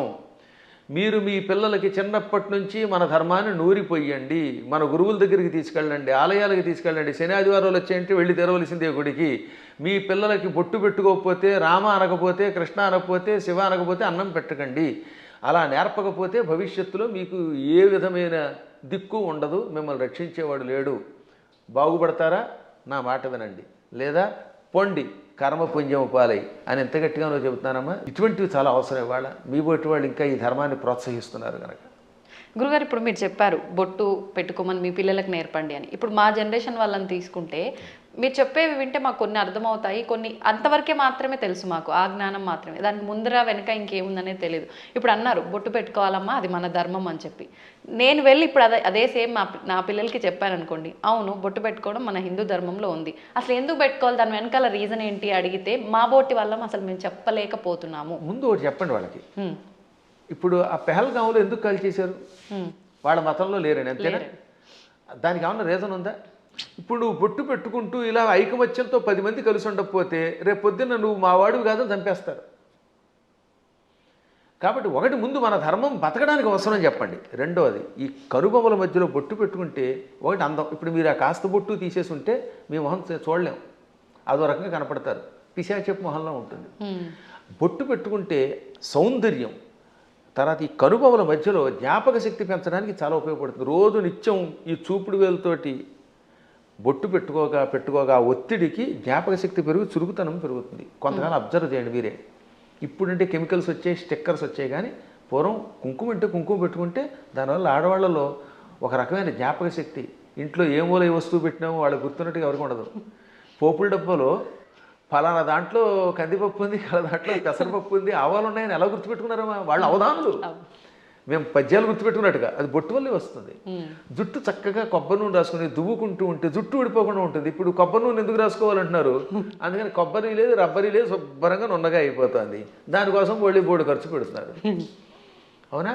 కాబట్టి పేలు పట్టకుండా ఆరోగ్యంగా ఉండదు, తలనొప్పి తగ్గుతుంది. ఇప్పుడు మీకు తలనొప్పులు ఎక్కువ ఎందుకు వస్తున్నాయంటే కేవలం నూనె రాసుకోకపోవటం, వారానికి ఒకసారి కుంకుడుకాయలతో తలంటుకుపోవడం వల్ల హెడ్ఏకులు వచ్చి దానికోసం మందులు వాడి, ఈ మందుల వల్ల ఇంకో రోగం వచ్చి మోకాలు నొప్పి వచ్చి మోచేయి నొప్పి వచ్చి గట్టిగా నడవలేరు, కూర్చోలేరు. అందుకని లిఫ్ట్లు పెట్టవలసి వస్తుంది. మేము పైకి కిందకి 4 అంతస్తులు రోజుకి 8 సార్లు దిగుతున్నాను. నేను ఇంతవరకు లిఫ్ట్ ఎక్కలేదు తెలుసా? ఇప్పుడు మీరు పైకి వచ్చిన ఈ భవనంలో నేను ఇంతవరకు లిఫ్ట్ ఎక్కలేదు ఒక్కనాడు కూడా. నేను ఒకడికి లిఫ్ట్ ఇవ్వాలి కానీ నాకు ఒకటి లిఫ్ట్ ఇవ్వడం ఏమిటి యంత్రం? అందువల్ల నేను నడిచి వస్తున్నాను. అది కారణం ఏంటంటే తలంటుకోవటం, కొబ్బరి నూనె రాసుకోవటం, ఒంటికి అప్పుడప్పుడు తైలమర్దనం చేసుకుని శుభ్రంగా అభ్యంగన స్నానం చేయటం, బొట్టు పెట్టుకోవడం, ఈ సంప్రదాయాలు ఆరోగ్యాన్ని ఇస్తాయి. మన సంప్రదాయాలన్నీ ఆరోగ్య సూత్రాలే. మన తలలో ఉన్నటువంటి బ్యాక్టీరియాని చంపి ఆ చేదు, కుంకుడు చేదు బట్టతలు రాకుండా కాపాడుతుంది. రెగ్యులర్గా కుంకుడుకాయతో వారానికి 2 సార్లు 1 సారి స్నానం చేయండి, జుట్టు వస్తుంది. షాంపూలు పెట్టండి, వెంటనే ముందు తెల్లని రంగు క్యాంప్ వేస్తుంది షాంపూ వల్ల, అందుకే తెల్లబడిపోతాయి. ఆ తర్వాత ఈ తెలుపు బాగు చేయడానికి మళ్ళీ రంగు వేయాలి. ఆ రంగు వేసేసరికి మొత్తం జుట్టు ఊడిపోయి చుట్టూతో 4 వెంట్రుకలు దానికి రంగు వేయటం, లేదా మళ్ళీ విగ్గులు పెట్టుకోవడం, ఎన్ని గొడవలు వస్తున్నాయి. కాబట్టి మన సంప్రదాయంలో అన్ని ఆరోగ్యానికి పనికొచ్చేవి. అయినా కొన్ని విషయాల్లో ఇంకెందుకు అడగకూడదండి. నేను ఎందుకు పుట్టానంటే ఏం చెబుతావు? మనం పుట్టామా లేదా? ఆ పుట్టడానికి మన కారణం మన చేతిలో లేదు. అది మన కర్మ ఏది ఉందో మనకు తెలియదు. కాబట్టి నువ్వు ఎందుకు పుట్టావు, నువ్వు ఎందుకు అన్నం తింటావు? అన్నం తిన్నంతకాలం, నువ్వు పుట్టినంతకాలం, నువ్వు ఆ పరిగెడుతున్నంతకాలం నువ్వు ఒట్టెట్టుకోవాల్సిందే. కొన్నింటికి ఇంక లేదని లాగి ఒట్టించుకోవటమే. దెబ్బ కనపడుతుందా? దేవుడు ఎక్కడున్నాడో చూపించమని అడిగట్టు వెనకడికి. లింగ పురాణంలో ఒక నాస్తికుడు వచ్చి దేవుడు లేడు, ఉంటే చూపించన్నట్ట. వెంటనే గురువుగారు లాగ్ గోపే తోడు కొట్టాడు. బాబోయ్ అన్నాడు. ఏం బాబోయ్ ఎందుకు అన్నావు అంటే బాధ అన్నాడు. ఏది బాధ చూపించన్నాడు. లాగ్ గోపే కొడితే బాధ కలిగింది అన్నాడు. బాధ ఏది చూపించంటే బాధ ఎలా చూపిస్తామండి, లోపల ఉంటుందన్నట్ట. అలాగే దేవుడు కూడా అంతటా ఉన్నాడురా. ఈ బాధలో, ఆనందంలో, వెలుతురులో, జలంలో ఉన్నది ఆ చైతన్యమే. అది లేకుండా పుట్టావు, లేకపోతే ఎముకల పోగు. ఆ ఎముకల పోగు మీద మళ్ళీ రకరకాల నరాలు, ఆ నరాలను అంటి పెట్టుకుని చీము, నెత్తురు, మాంసం, కండరాలు, మోకాళ్ళల్లో గుజ్జు, మోచేతుల్లో గుజ్జు, కళ్ళల్లో, గుడ్లల్లో చూపు, ఇవన్నీ పెట్టి పైన చర్మం పెట్టి ఓ సౌందర్యం ఇచ్చాడు ఈ శరీరానికి. ఒక్కసారి ఆశ్చర్యంగా ఉంటుంది మనకి. దీని కింద ఎన్ని నాడులు, మనం తిన్న అన్నం గిలకొట్టబడి జీర్ణమై రక్తంగా మారుతుందా, ఆ రక్తం వీటన్నిటికుండా ప్రవహిస్తున్నదా. అసలు ఎంత అద్భుతమైన యంత్రం. ఈ యంత్రాన్ని ఇంకెవడన్నా రీప్లేస్ చేయగలడా? మోకాళ్ళ చెప్పులు మారిస్తే ఒరిజినాలిటీ ఎక్కడ ఉంటుంది? వంగలేవు, కూర్చోలేవు నువ్వు. ఈ ముక్కు మారిస్తే దీంట్లో ఉన్న ఉండవు. ఇటువంటి శరీరం ఒక్కసారి స్తంభించిపోతే ఎందుకు పనికి రాకుండా అయిపోతే అది ఎందుకు పనికి రాకుండా కుళ్ళిపోతుంది. మళ్ళీ దీన్ని కుళ్ళిపోయి పాడైపోవడానికి వీలుగా లోపల బ్యాక్టీరియా పెట్టాడు. పురుగులు వచ్చి తగలబెట్టకపోతే, కాల్చకపోతే, ఈ శరీరం కొంతకాలం అలా మూలండిపోతే లోపల కొత్త పురుగులు పుట్టి దీన్ని తినేసి మళ్ళీ అవి నాశనం అయిపోతాయి. శుద్ధి చేసి వెళ్ళిపోతున్నది. అటువంటి ఈ అస్థిపంజరాన్ని దీని మీద ఇన్ని రకాలైన విశేషాలని పెట్టి సృష్టి కొంతకాలం నడిపిస్తూ మళ్ళీ వీడు వెళ్ళిపోయాక ఎక్కడికి వెళ్ళాడో తెలియకుండా చేసే అపూర్వమైన ఆ అద్భుత దివ్యశక్తే పరమాత్మ అంటే. కాబట్టి వాడు అంతటా ఉన్నాడు. పిల్లలకి పిడివాదం కాకుండా చిన్నప్పటి నుంచి కనుక నేర్పితే 8 ఏళ్ళు వచ్చాక మనం నేర్పలేము.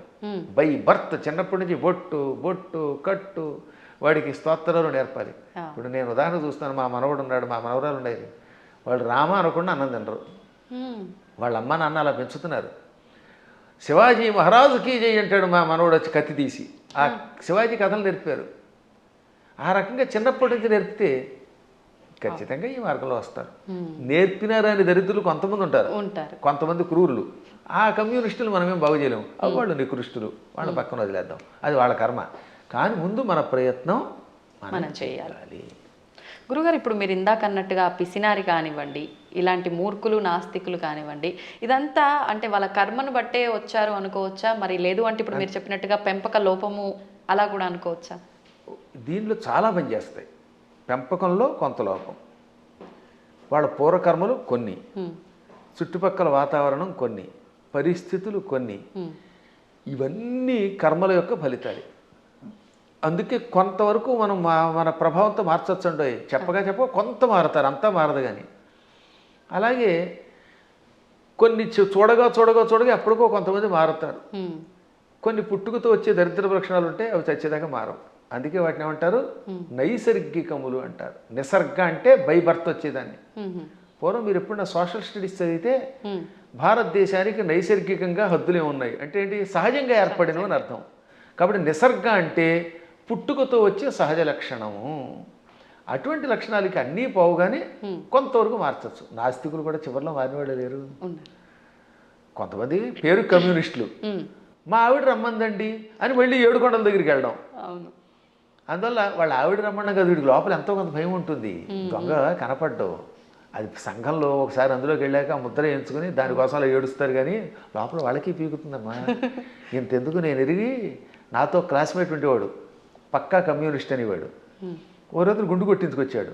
ఏమిటంటే తిరుపతి వెళ్ళాట. ఎందుకంటే ప్రపంచ నాస్తిక సభలు దిగ్విజయం అయితే గుండు కొట్టించుకుంటానన్నట్టు. అది వ్యవహారం. కాబట్టి ఇలాంటి వాళ్ళు కూడా ఉంటారు. అది పూర్వం ఒక సామెత ఉండేది, round at stage, flat at home అని. అంటే భూమి గుండ్రంగా ఉందనేమో వేదిక వచ్చి చెప్తాట, ఇంట్లోకి వచ్చాక లేదు బల్లపరుపుగా ఉందంటాట. అంటే ఇంట్లో ఒకటి బయట ఒకటి అనమాట. బయట 4 తోటేమో round at stage, flat at home అని మా చిన్నప్పుడు సామెత ఉండేది. ఇది వేదికల మీద పూర్వం ఇంగ్లీష్లో మాట్లాడేవారు కదా, వాళ్ళు ఇలా మాట్లాడేవారు అనమాట. అప్పట్లో ఇంగ్లీష్ వాళ్ళ టైంలో అంతా ఇంగ్లీషే ఉపన్యాసం. ఆ ఉపన్యాసాల్లో చిలకవర్తి లక్ష్మీ నరసింహం గారి దగ్గరికి ఒక ఆయన వచ్చాడు. ఆయన పేరు బిపిన్ చంద్రపాల్. బిపిన్ చంద్రపాల్ ఉపన్యాసంలో మాట ఇప్పుడే చెప్పింది. ఆయన ఇంగ్లీష్లో అనర్గళంగా మాట్లాడుతూ, హిందువులు అలా చేస్తున్నారు, బయటకు వచ్చినప్పుడు ఒక రకంగా, ఇంట్లో ఉన్నప్పుడు ఒక రకంగా ఏడుస్తారు, అలా ఉండకండి, ఇంట్లోనూ బయట హిందువుల్లో ఉండండి అని చెప్పడానికి ఆయన మంచి మాట చెప్పాడు ఆయన.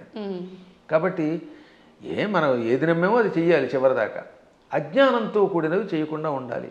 సరే, ఏది ఏమైనప్పటికీ ముందు పిల్లల్ని మన మార్గంలో మనం పెంచుతామమ్మా. విన్నారా బాగుపడతారు, వినకపోతే మనం ఏం చేయగలుగుతాం?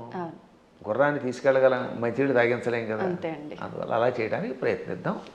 మళ్ళీ భగవంతుడు అనుగ్రహించినప్పుడు ఇంకోసారి కలుసుకుందాం. గురుగారు, ఒక చిన్న సందేహం. క్రిందటిసారి మనం చేసిన వీడియోలో విశుక్ర ప్రాణహరణ వారాహి వీర్యనందిత అని చెప్పి మీరు శ్లోకం చెప్పడం జరిగింది లలితా సహస్రనామాల్లోంచి.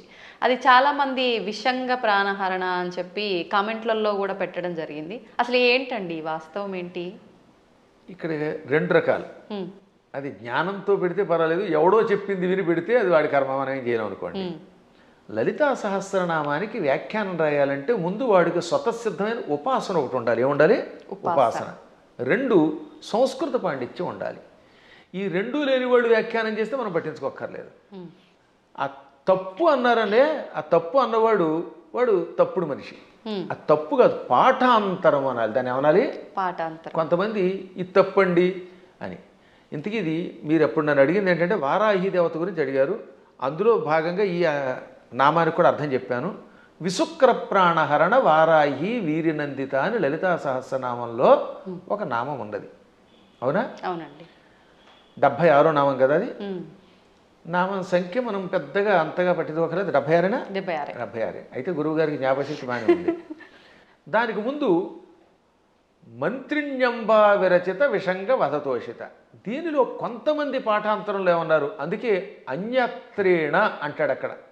అన్యత్రేణ అంటే మరొక చోట వ్యాఖ్యానం రాసేవాళ్ళు విశుక్ర ప్రాణహరుడు బదులుగా విషంగ ప్రాణహరణ వారాహి వీరనందిత అని కూడా ఉన్నది, కానీ అది సరికాదు అని మహాత్ములు చెబుతారు. అది పాఠాంతరం. ఎవరో ఉపాసకులు అలా ఊహించుండొచ్చు. కానీ విసుక్రకి వీర్యానికి ఉన్న సంబంధం తెలుసుకోవాలి, సంప్రదాయం తెలియాలి. దానికంటే ముందు నేను లలితా సహస్రనామానికి భాష్యం రాశాను ఐశ్వర్యోగం అనే పేరుతో. నేను విసుక్ర ప్రాణహరణ వారాహి వీరనందిత అనే పాఠాంతరమే స్వీకరించాను. మాకు ముందు శ్రీ చంద్రశేఖర భారతీ స్వామి వారు ఉన్నారు. వారు ఎవరో తెలుసుకో మీకు? శృంగేరి పీఠాధిపతులు. ఇప్పుడున్న శృంగేరి పీఠాధిపతులు భారతీ తీర్థస్వామి వారు, ఉత్తర పీఠాధిపతులు శ్రీ విధుశేఖర భారతీ స్వామి వారు. ఈ భారతీ తీర్థస్వామి వారికి ముందు అభినవ తీర్థ మహాస్వామి వారు ఉండేవారు. వారికి ముందు శ్రీ చంద్రశేఖర భారతీ స్వామి వారు. అర్థమైందా? ఆ స్వామి వారి దగ్గర మేము దీని ప్రస్తావన మా నాన్నగారు తీసుకొచ్చారు. నేను లేదు, నేను వెళ్ళింది భారతీ తీర్థస్వామి వారు చూశాను, అభినవ తీర్థస్వామి వారు కూడా చిన్నప్పుడు చూశాను, నాకు పెద్ద తెలియదు. భారతీ తీర్థస్వామి వారు మహానుభావులు, అజ్ఞానాంజాహ్నవీ తీర్థమే అయిన ఆ మహాత్ముల ఆశీస్సులు నాకు చాలాసార్లు లభించాయి. నేను దాదాపు అందరి పీఠాధిపతుల దగ్గరికి వెళ్ళాను ఉపాసన విషయం తెలుసుకోవడానికి. ఇప్పుడు కంచిపీఠం శ్రీ విజయేంద్ర సరస్వతి స్వామి వారు నేను కనబడితే గుర్తుపెట్టేస్తారు. మొన్న కూడా ఇక్కడ పురాణం చెబితే ప్రత్యేకంగా ఇచ్చారు. అసలు ఎంత గొప్ప అద్భుతమైన మనిషి అంటే ఆయన. మనిషి అంటే అది ప్రేమగా అంటున్నాను తప్ప సద్గురువు విజయేంద్ర సరస్వతి స్వామి వారు కంచిపీఠాధిపతులు. ఇప్పుడు మేము 2012వ సంవత్సరంలో, ఎప్పుడు 2012 అంటే 13 ఏళ్ల క్రితం కంచిలో పురాణం చెప్పాను నేను. అప్పుడు నేను ఇది ఇందాక చెప్పానే దేవి అపరాధ క్షమాపణ స్తోత్రం, భవాని తత్పాణిగ్రహణ, ఆ శ్లోకానికి భాష్యం చెబుతున్నాను. ఎదురుగుండా కూర్చున్నారు శ్రీ విజయేంద్ర సరస్వతి స్వామి వారు. అప్పటికింకా జయేంద్ర సరస్వతుల వారు కూడా ఉన్నారు. ఇద్దరూ నాకు తెలుసున్నవారే. ఇద్దరికీ నేను నమస్కారం చేసుకున్న వాళ్ళని వాళ్ళ ఆశీస్సులు పొందాను. అప్పుడు ఈ విజయేంద్ర సరస్వతి స్వామి వారు ఇలా కుర్చీలో కూర్చున్నారు. బ్రహ్మానంద భరితులు విని అయ్యాక పీఠానికి పిలిచి ఘన సన్మానం చేశారు. మా అమ్మాయి పెళ్లికి చేరిచ్చారు నాకు విజయేంద్ర సరస్వతుల వారు. ఆయనకు ఒక్కసారి ఒక మనిషిని చూస్తే ఎవరి జీవితం గుర్తుపెట్టుకుంటారు. కాబట్టి వారి దగ్గరికి వెళ్ళాను నేను ఇది ఉపాసన విషయాలు తెలుసుకోవడానికి. సరే, మహానుభావులైన పీఠాధిపతులు అందరినీ చూశాను. గణపతి సత్యానంద స్వామి వారిని ఎరుగుదు నేను. ఇవన్నీ ఎందుకు చెప్పవలసి వస్తుంది?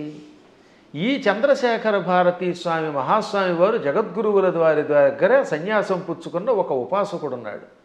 ఆయనని ఎరగలేదు అంటే వాడికి శ్రీచక్రోపాసన గురించి తెలియని వాడు. శ్రీచక్రము గురించి, లలితా సహస్రనామం గురించి వ్యాఖ్యానం తెలుసుకోవాలంటే తప్పనిసరిగా ఒక ఆయన్ని మనం తలుచుకోవాలి. ఆయనే శ్రీ తుమ్మలపల్లి రామలింగేశ్వరులు వారు. అటువంటి శ్రీచక్రోపాసకులు, అటువంటి సంస్కృత వ్యాకరణ పండితులు, అటువంటి మంత్రోపాసకులు చాలా అరుదు. చిన్నప్పుడే సన్యాసం పుచ్చుకున్న మహానుభావుడు ఆయన. మచిలీపట్నంలో ఉండేవారు ఒకప్పుడు ఆయన. ఆ తర్వాత శృంగేరి పీఠాధిపతుల దగ్గర సన్యాసం పుచ్చుకొని యావత్ ప్రపంచం పర్యటించిన మహానుభావుడు. ఎంత అద్భుతంగా రాశాడండి ఆయన. ఆ మహానుభావుడు కూడా బాలానందిని వ్యాఖ్య లాంటి వ్యాఖ్యలు రాశారు. ఆయన కూడా విషంగా అనే ఒక పాఠాంతరం ఉన్నది, కానీ మేము స్వీకరించట్లేదు. కారణం విసుక్ర ప్రాణహరణ వారాహి వీరనందితాయి నమః అనే స్వీకరించారు. ఇంకా భాస్కర్ రాయలు వారు కూడా విసుక్ర ప్రాణహరణ అని రాశారు. ఎందుకు రాయవలసి వచ్చింది? శుక్రము అంటే వీర్యము, రేతస్సు అని అర్థం. శుక్రాచార్యుడికి ఆ పేరు ఎందుకు వచ్చింది? ఒకప్పుడు శుక్రాచార్యుడు చచ్చిపోయిన రాక్షసుల్ని బతికించడం మొదలెట్టాడు. శివుడు చంపడం, ఆ చచ్చిపోయిన వాళ్ళు ఏం చేసేవాడు? ఈయన మృత సంజీవని విద్యతో బతికించేవాడు. దాంతో చచ్చిన వాళ్ళు బతుకుతూ ఉంటే శివుడికి కోపం వచ్చింది. ఓరి కావ్య, అసలు శుక్రాచార్యుడు అసలు పేరు కావ్యుడు, కావ్య. అందుకే అమ్మాయికి కావ్యశ్రీ అని పేరెట్టండి అంటే శుక్రాచార్యుడికి సంబంధించిందా అని అర్థం అనమాట. సరే, అది పక్కన పెడితే, కావ్య నా దగ్గర మృత సంజీవన విద్య నేర్చుకొని ఆ విద్య నా మీద ప్రయోగిస్తావా? నీవు నేర్పిన విద్య నీరజాక్ష అని అమాంతంగా శుక్రాచార్యుని మింగేశాడు. కడుపులో వేసుకొని ఆ తర్వాత ఇంక ఈయన లేడు కనుక, బతికించేవాళ్ళు లేరు కనుక రాక్షసుని చంపేశాడు. 1000 ఏళ్ళు ఈ కడుపులో ఉన్నాడండి ఆయన. ఈ 1000 ఏళ్ళు ఓం నమ శివాయ అని మంత్రం చెప్పించుకుంటూ మృత సంజీవన విద్య ఉంది కదా, అందువల్ల చావకుండా కడుపులో ఉన్నాడు. లోపల కడుపులో గుడగుడలాడుతున్నాడు ఈయన. మన వాడు కొంతమంది కాఫీ తాగితే గుడగుడలాడినట్టుగా కడుపు. ఒక రోజున పార్వతి ఏంటంటే ఆ కడుపులో గడబడ గుడగడ అంటే ఆ కావ్యుడిని మింగాను అనగానే ఆవిడ జాలిపడి, వాడు మరబెట్ట లాంటి వాడే కదండి, వాడిని ఎంతకాలం కడుపులో ఉంచుతారంటే కొంతకాలం శిక్ష వేశాను, సరే ఇహ నువ్వు రమ్మంటున్నావు కనుక వాడిని బయటికి రప్పిస్తానని, కావ్య నా చరమధాతువు నుంచి అంటే నా రేతస్సు నుంచి బయటికి రా అన్నాడు. నోటితో మింగాను, మళ్ళీ నోటితో బయటికి కక్కితే ఏమవుతాడైనా వాంతి అవుతాడు. వాంతి రూపంలో ఉన్నవాడు గురువుగా పనికిరాడు. కక్కిన వాంతి అశుద్ధం కదా అది. అందుకని శివుడు కూడా నా నోటితో కక్కని నిన్ను నా ధాతువు నుంచి బయటికి రా, అప్పుడు నా కొడుకుతో సమానం అవుతావు అన్నాడు. అప్పుడు ఆయన శివుడి యొక్క గుహ్య ప్రాంతంలో నుంచి రేతస్సు నుంచి బయటకు వచ్చాడు. శుక్రము తెల్లగా ఉంటుంది వీర్యం. ఈ లోపల శివుడి యొక్క వీర్యం నుండి బయటికి రావడం వల్ల అప్పటి నుంచి ఆయన కూడా తెల్లగా అందంగా శివుడిలో తయారయ్యాడు. అందుకని శుక్ర ఆచార్యుడు అన్నారు. అర్థమైందా? అలా శుక్రుడు అయ్యాడు ఆయన. ఇది శివపురాణంలో కాశీఖండంలో ఉంటుంది. నేను చెప్పాను కనుక చాలామందికి తెలుసు, విన్నారు. ఇప్పుడు శుక్రం అంటే ఏమిటనమాట? వీర్యము. అందువల్ల ఆయనకు శుక్రుడు అని పేరు వచ్చింది. విశుక్రము అంటే విపరీతమైన విశేషమైన అని అర్థం. వి అనే అక్షరమునకు ఆ ఒక్క అక్షరానికి విశేషమైన వికల్పమైన శుక్రము కలిగినవాడు. అంటే వాడికి విపరీత కామం, చాలా ఎక్కువ రేతస్సు ఉండేది. దాంతో వాడు ఇష్టం వచ్చినట్టు తిరిగేవాడు. ఇప్పుడు వాడు చావాలంటే ఏమవ్వాలి? ఆయుధాలకి చావాడు. వాడిలో ఉన్న రేతస్సంతా లాగేస్తే వాడు చచ్చిపోతాడు. అది వాడికి వరం. అందుకని వారాహి దేవత ఏం చేసింది? మొత్తం వాడి శరీరంలో మనం చూడండి, స్ట్రా వేసి డ్రింక్ తాగేసినట్టుగా తన కోరలతో, వారాహి దేవత తన కోరలతో వాడి శరీరాన్ని గుచ్చి వాడిలో ఉన్న వీర్యం అంతా తాగివేసింది. ఇక్కడ వీర్యం అంటే పరాక్రమము, రేతస్సు, రెండు అర్థాలు. వీర్య శబ్దానికి బలం అని కూడా అర్థం. అందుకే వీర్యము అంటే రాముడిలో వీర్యం ఉందంటే అక్కడ బలం ఉన్నదని అర్థం అనమాట.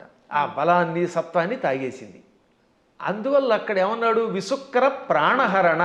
విశుక్రుని యొక్క ప్రాణములను హరించిన, తాగేసిన వారాహి దేవత యొక్క వీర్యమునకు నందిత, సంతోషపడింది లలితది. ఇప్పుడు ఆ విశుక్ర శబ్దానికి ఈ వీర్యానికి ఇంటర్లింక్ ఇప్పుడు మీకు అర్థమైందా? ఆవిడ అక్కడ వీర్యమును తాగేయటం వల్ల ఆ వీర్యమునకు ఆవిడ సంతోషపడింది, ఆ బలానికి సంతోషపడింది. ఇక్కడ విషంగా రాస్తే ఈ రెండింటికి ఉన్న మంత్రార్థాలు, గూఢార్థాలు దెబ్బతింటాయి. ఎందుకంటే కొన్ని చెప్పడానికి స్టేజీ కాబట్టి చెప్పట్లేదు.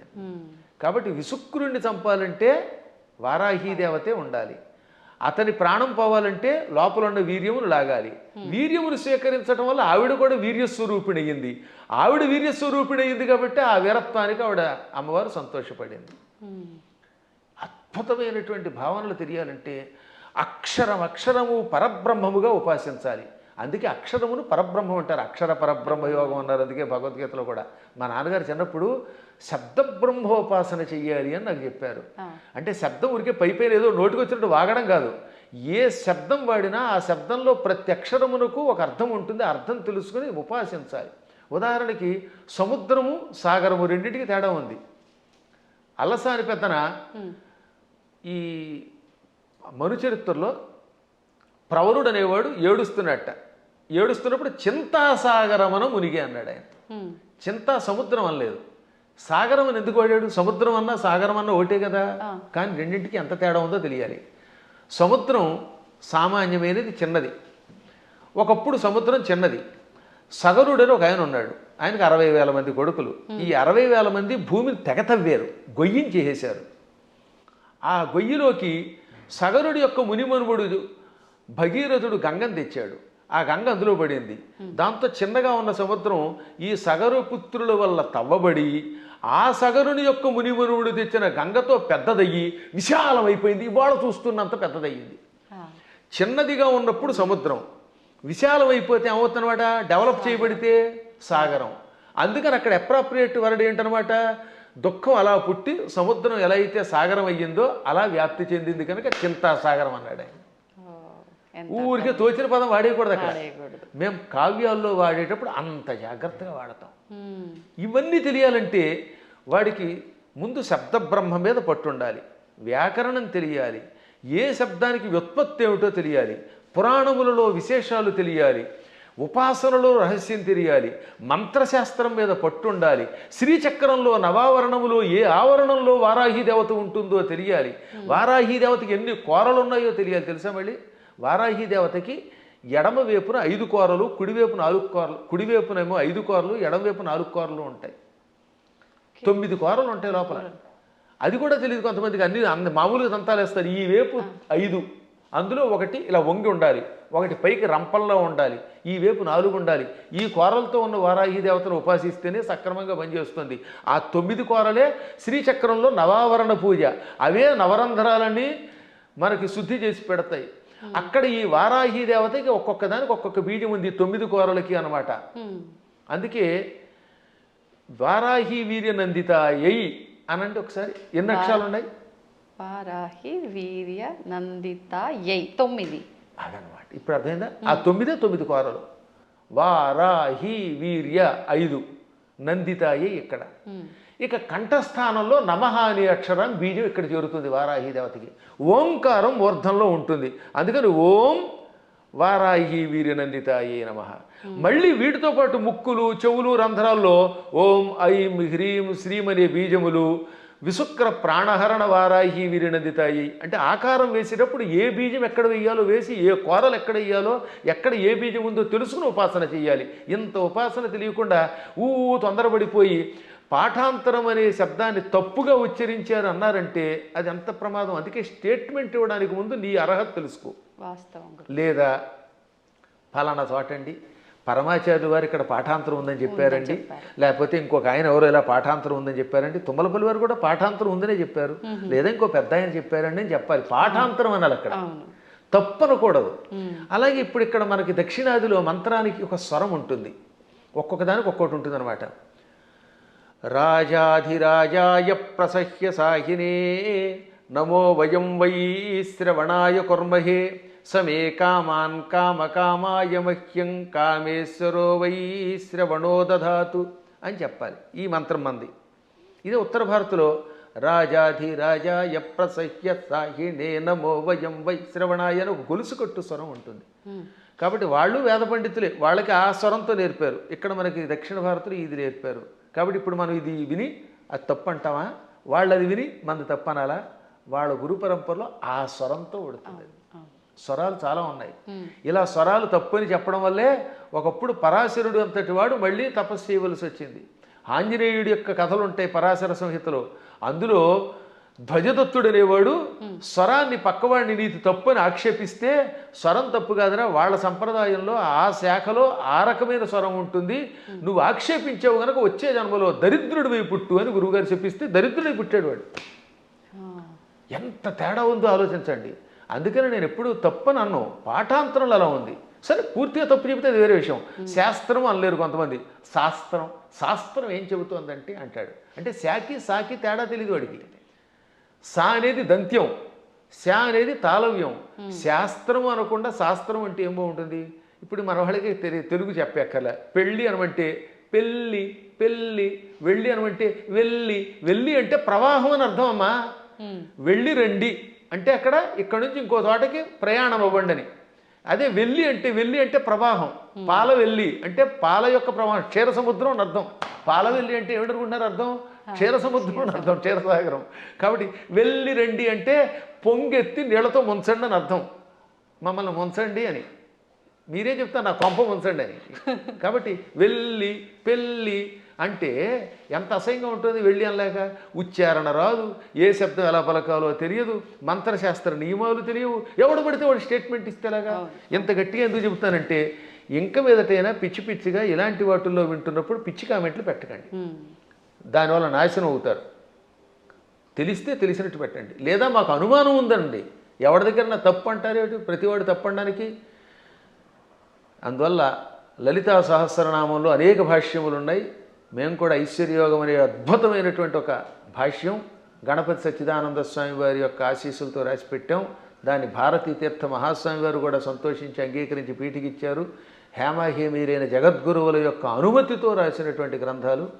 ఎప్పుడైనా మీకు అనుమానం ఉంటే ఒక పాఠాంతరమో అనుమానమో అనండి తప్ప ఫలానా వాళ్ళ దాంట్లో తప్పు ఉందని తొందరపడి అనకండి. తప్పు అనాలంటే ఆ స్థాయి ఉండాలి, దానికి వివరణ ఇవ్వాలి, అంతే, మూల్యాన్ని చెల్లించాలి. ఇప్పుడు ఏమన్నా అంటే అహంకారం ఉండవు. అహంకారం ఏమీ రాని సన్నాసిగా అహంకారం ఉంటే ఏం మాకెందుకు ఉంటుందమ్మా? దిషణాహంకారం ఉండవలసిందే. విశ్వనాథ సత్యనారాయణ గారు ఏమన్నారు తెలుసా? చల్లపిళ్ళ వెంకట శాస్త్రి గారికి నాలాంటి శిష్యుడు ఉండడం ఆయన ఘనత అన్నాడు ఆయన. అదే కాదు, అంతే. అప్పుడప్పుడు ఒక్కొక్కసారి భాషా పాండిత్యంలో మేము కూడా అలా అనకపోతే ప్రతి అడ్డమైన వాడు నెత్తి మీద ఎక్కడ మరి. అందువల్ల చిన్నప్పటి నుంచి తిండి తిప్ప మానేసి ఎన్ని శాస్త్రాలు ఎన్ని వ్యాకరణాలు చదువుకున్నాం. 25 శతావధానాలు చేసిన వాడిని ఇంకోటి చూపించండి ప్రస్తుతానికి. మరి ఇన్ని శతావధానాలు చేసిన మమ్మల్నే మీరు నోటికి వచ్చినట్టు ఏదో కామెంట్ పెడితే ఏ అక్షరం ముక్కరా అని మిమ్మల్ని మేమేమనాలి, అవునా? అవును అవును. కాబట్టి సందేహం లేకుండా నేను పండితుండి ఎవడేమనుకున్నా ఇంకోటమ్మా, అనవసరంగా అహంకారం తెచ్చుకోకూడదు. కానీ అహంకారం ఒక్కోసారి ఉండవలసిందే. పద్మాగర్ గారు సొంత డబ్బా కొడుతున్నాడు అనుకుంటే కొట్టుకోమనండి, ఏం పర్వాలేదు. ఎందుకని? మీరు ఉద్యోగానికి వెళ్ళాలి. ఓ చోట మిమ్మల్ని ఉద్యోగానికి రమ్మన్నారు, అప్పుడు అప్లికేషన్ ఏమని చెప్పాలి మీరు? నేను చవటని, ఆత్మస్థుతి చేసుకోకూడదు కనుక, అంతేత నేను చవటని, నాకేమీ రాదు, వాక్శుద్ధి లేదు, నా మొహం తగలయ్యా, నేను ఇలా ఉంటాను, నాకు ఉద్యోగం ఉండంటే ఇస్తారా? కానీ అప్పుడు ఏం చేయాలి? ఇప్పుడు ఉదాహరణ నేనే ఉద్యోగానికి అప్లై చేశాను ఒకప్పుడు లెక్చరర్గా. ఇప్పుడు గోల్డ్ మెడలిస్ట్ని, ఎంఏలో ఫస్ట్ క్లాస్ నాది, ఫస్ట్ ర్యాంక్ నాది, నేను ఎంఫిల్ చేశాను, పిహెచ్డి చేశాను, లేకపోతే నెట్ పాస్ అయ్యాను, నాకు ఇంత అవధానాలు చేశాను, పండితుడంటే ఉద్యోగం ఇస్తాడా? నేను నన్ను పొగుడుకోకూడదు కాబట్టి చెప్తానండి, నేను సన్నాసినండి, చవటనండి, నాకేమీ రాదండి, నాకు ఉద్యోగం ఉండండి, ఎవడిస్తాడమ్మా? కాబట్టి ఒక్కోసారి ఆత్మస్తు తప్పదు. ఇలాంటి వాళ్ళకి సమాధానం చెప్పడం కోసం ఇలా మాట్లాడతాం. అలా విత్తప్పుడైతే ఈశ్వర కటాక్షం వల్ల ఇదంతా వచ్చాయి. నేను అలాగే రాసుకున్నాను పద్యంలో, అమ్మా జగన్మాత నిన్ను ఉపాసించి ఇంత గొప్పవాడిని అయ్యాను. అమెరికా వెళ్ళాను, చాలాసార్లు వెళ్ళాను. ఫస్ట్ టైం వెళ్ళినప్పుడు 2006లో 19 ఏళ్ల క్రితం అక్కడ ఓ అద్భుతమైన పద్యం చెప్పాను. ఏమని? ఎక్కడి ఆంధ్రమందు గల ఏలురో, ఎక్కడి ఆంధ్రమందు గల ఏలురో, ఎక్కడి కాలిఫోర్నియా దిక్కును మృక్కులేని పరదేశమునందున నిర్భయముగా ఒక్కడనై చెరించితి, మహోన్నత కీర్తిని గంటి సంపదల్ మిక్కిలి గంటి. ఇదంతా పొగడ్త కింద ఉంది కదా. ఎక్కడి ఏలూరు, ఎక్కడి కాలిఫోర్నియా దిక్కు మొక్కు లేని పరదేశంలో నిర్భయంగా ఒక్కడిని తిరిగాను, కీర్తి పొందాను, సంపదలు పొందాను. కానీ చివరిని ఏమన్నాను తెలుసా? మిక్కిలి కీర్తి గంటిని నీ పద జలేజము భక్తిని గొల్చి అంబిక. అది కొస మెరుపు. ఇదంతా ఎలా వచ్చింది? నీ పాద పద్మములను భక్తితో ఆరాధించటం వల్ల. సంపదల్ మిక్కిలి గంటి నీ పద జలేజము భక్తిని గొల్చి అంబిక అని ఆ సంపదల్లో లకార పొల్లు చివర ఉండడం వల్ల జలేజములో అలుక్ సమాసంలో ఎతి కూడా పడింది దానికి అలాగా. కాబట్టి చిట్ట చివర అమ్మాయి ఇదంతా నీ అనుగ్రహం అంటాం. మేము ఎప్పుడు వినయంగానే ఉంటాం. కానీ ఒక్కొక్కప్పుడు అజ్ఞానికి సమాధానం చెప్పేటప్పుడు అంత గట్టిగా చెప్పాల్సిందే. కాబట్టి విశుక్ర ప్రాణహరణ అనే పాఠాంతరం ఎక్కువ బాగుంటుంది. పాఠాంతరంలో విషంగా ఉండవచ్చు, అది వేరే విషయం ఉంది. ఉన్నప్పటికీ ఇదే. కాబట్టి ఎవరికి ఏది కావాలంటే వాళ్ళ గురు పరంపరను పెట్టి దాన్ని సేకరించెదరుగాక అని మంగళాశాసనం చేస్తూ మరొక్కసారి మీ అందరి దగ్గర సెలవు తీసుకుంటున్నాను. ఈ 2 మాటలు కూడా చెప్పేయండి గురుగారు. ఇంకా ఇప్పుడు ప్రతి ఒక్కరిలో ఉన్న ఒక చిన్న డౌట్ ఏంటంటే, వారాహి అమ్మవారు ఇప్పుడు మీరు చెప్పిన దాన్ని బట్టి పురాణాల నుంచి ఎప్పటి నుంచో ఉన్న విషయమే, కానీ ఇప్పుడు ఈ 3-4 సంవత్సరాల నుంచే కొత్తగా వింటున్నాం ఎక్కువగా. కాబట్టి ఎవరు ఆరాధించకూడదు, గోప్యంగా ఉంచాలి, గుప్త నవరాత్రులు ఇదంతా కూడా మాట్లాడుతున్నారు. అసలు వాస్తవం ఏంటంటే అక్కడ గోప్యంగా ఉంచమని ఎందుకన్నారంటే, ఎవరికి పడితే వాళ్ళకి, అజ్ఞానులకి, నాస్తికులకి, కమర్షియల్గా వాడుకునే వాళ్ళకి చెప్పకూడదు. ఇప్పుడు పెద్ద సమస్య ఏంటంటే, కలియుగంలో ఒక ఆయన కష్టపడి ఉపాసన చేశాడు అనుకోండి, ఇంకెక్కడి నుంచి స్వార్థపరులు బయలుదేరుతున్నారు కొందరు. వాళ్ళు గుడి పెట్టేసి, పీఠం పెట్టేసి ప్రజలు దోచుకుంటారు. మీరు చూస్తూనే ఉన్నారు కదా. చీరల్ని ప్రమోట్ చేసేవాడు, పూజల్ని ప్రమోట్ చేసేవాడు, బాబో ఎలా తయారయ్యారంటే అలా తయారయ్యారు. అందుకని వద్దనండంలో ధర్మం ఉంది. కానీ అసలు ఉపాసన వద్దండం మనవాళ్ళం వద్దండానికి. భక్తి కలిగిన ఎవడైనా ఉపాసకుడే. ఎప్పుడూ ఉన్న ఉపాసనలు. కాకపోతే ఉపాసనలు అనేది మీ ఓపికలను బట్టి చెయ్యండి. మోసగాళ్ళ మోసంలో పడకండి. ఈ విషయంలో మాత్రం మోసగాడు తయారయ్యారు, సందేహం లేకుండా. ఇంకా అక్కడి నుంచి వారాహి దేవతకి ఒక గుడి కట్టేయడం, అందరినీ నా దగ్గరికి వచ్చేయండి అనడం, దాంతో వచ్చిన వాళ్ళ దగ్గర ఏమో డబ్బులు లాగడం, చీరలు లాగడం, గందరగోళం అయిపోతుందమ్మా. వాళ్ళని దృష్టిలో పెట్టుకు చెప్పారు తప్ప ఉపాసనని తిట్టట్లేదు అవతల వాళ్ళు కూడా. ఈ ఉపాసన పేరు చెప్పి వంచకత్వం ఎక్కువైపోవడం వల్ల వంచకులు దృష్టిలో పెట్టుకుని కొంతమంది వద్దన్నారు తప్ప, అన్నవాళ్ళు కూడా ప్రజల యొక్క బాగుని దృష్టిలో పెట్టుకున్నారు కదా, అది మంచిదే. నిజమైన ఉపాసకులు ఆడంబరం లేకుండా ఉంటారు. ఇప్పుడు ఎప్పుడైనా నేను పూజ చేశాను, ఒక్క పూజ బయట పదే చెప్పుకుంటా, డబ్బా కొట్టుకుంటావు, కొట్టుకోం. అత్యవసరం వస్తుంది ఒక్కోసారి. అలాంటప్పుడు చెప్పాలి తప్ప వీటితో అవతల వాళ్ళ దగ్గర డబ్బులు వసూలు చేయడం, వాళ్ళు మోసం చేయడం తప్పే. కానీ వారాహి ఉపాసన ఎప్పటిది కాదు, యోగ యోగాలు. బ్రహ్మాండ పురాణంలో ఉంది. బ్రహ్మాండ పురాణం వ్యాసుడు రాశాడు, కొన్ని వేల సంవత్సరాల క్రితమే ఉంది. అవి కూడా కాదంటే అది వాళ్ళ కర్మ. సంతోషం అండి. మంచి అంటే ఒక నిర్ధారణ అనేది జరిగింది ప్రతి ఒక్కరికి కూడా. అంటే పెద్ద పెద్ద జ్ఞానులు, యోగులే వారాహి అమ్మవారిని ఆరాధించరు, మీరెవరు ఆరాధించడానికి అని ఖచ్చితంగా చెప్పే వాళ్ళు ఉన్నారు ప్రస్తుతం మీడియా ముఖంగా. అసలు లేదు అందరూ ఆరాధించే వాళ్ళు. అంత మొత్తానికి జనాలకి ఏమైపోయిందంటే ఒక క్లారిటీ మిస్ అయిపోతుంది. సంతోషం గురుగారు, చాలా మంచి విషయాలు తెలియజేశారు. ఇంకా సమయం ఉంటే ఇంకా మాట్లాడాలని ఉంది, కానీ ఇప్పటికే చాలా సమయం అయిపోయింది. మీ అనుమతి ఉంటే మరొక వీడియోలో తప్పకుండా మంచి విషయాలు మాట్లాడుకుందాం. ధన్యవాదాలండి. తవ్వండి, తవ్వుతూనే శివలింగం సరే దాన్ని అట్లా కప్పేసేయండి, చూపించదండి. Krishna is there. మూర్తి పూజ కాదు, సాక్షాత్ బ్రజేంద్ర నందన భగవాన్ ఉన్నారు మూర్తిలో. ఏమీ ఆశించకుండా ఆరాధించే వాళ్ళు కూడా ఉన్నారా ప్రభుజీ? నిజమైన భక్తి అంటే మనకు తెలియదు కాబట్టి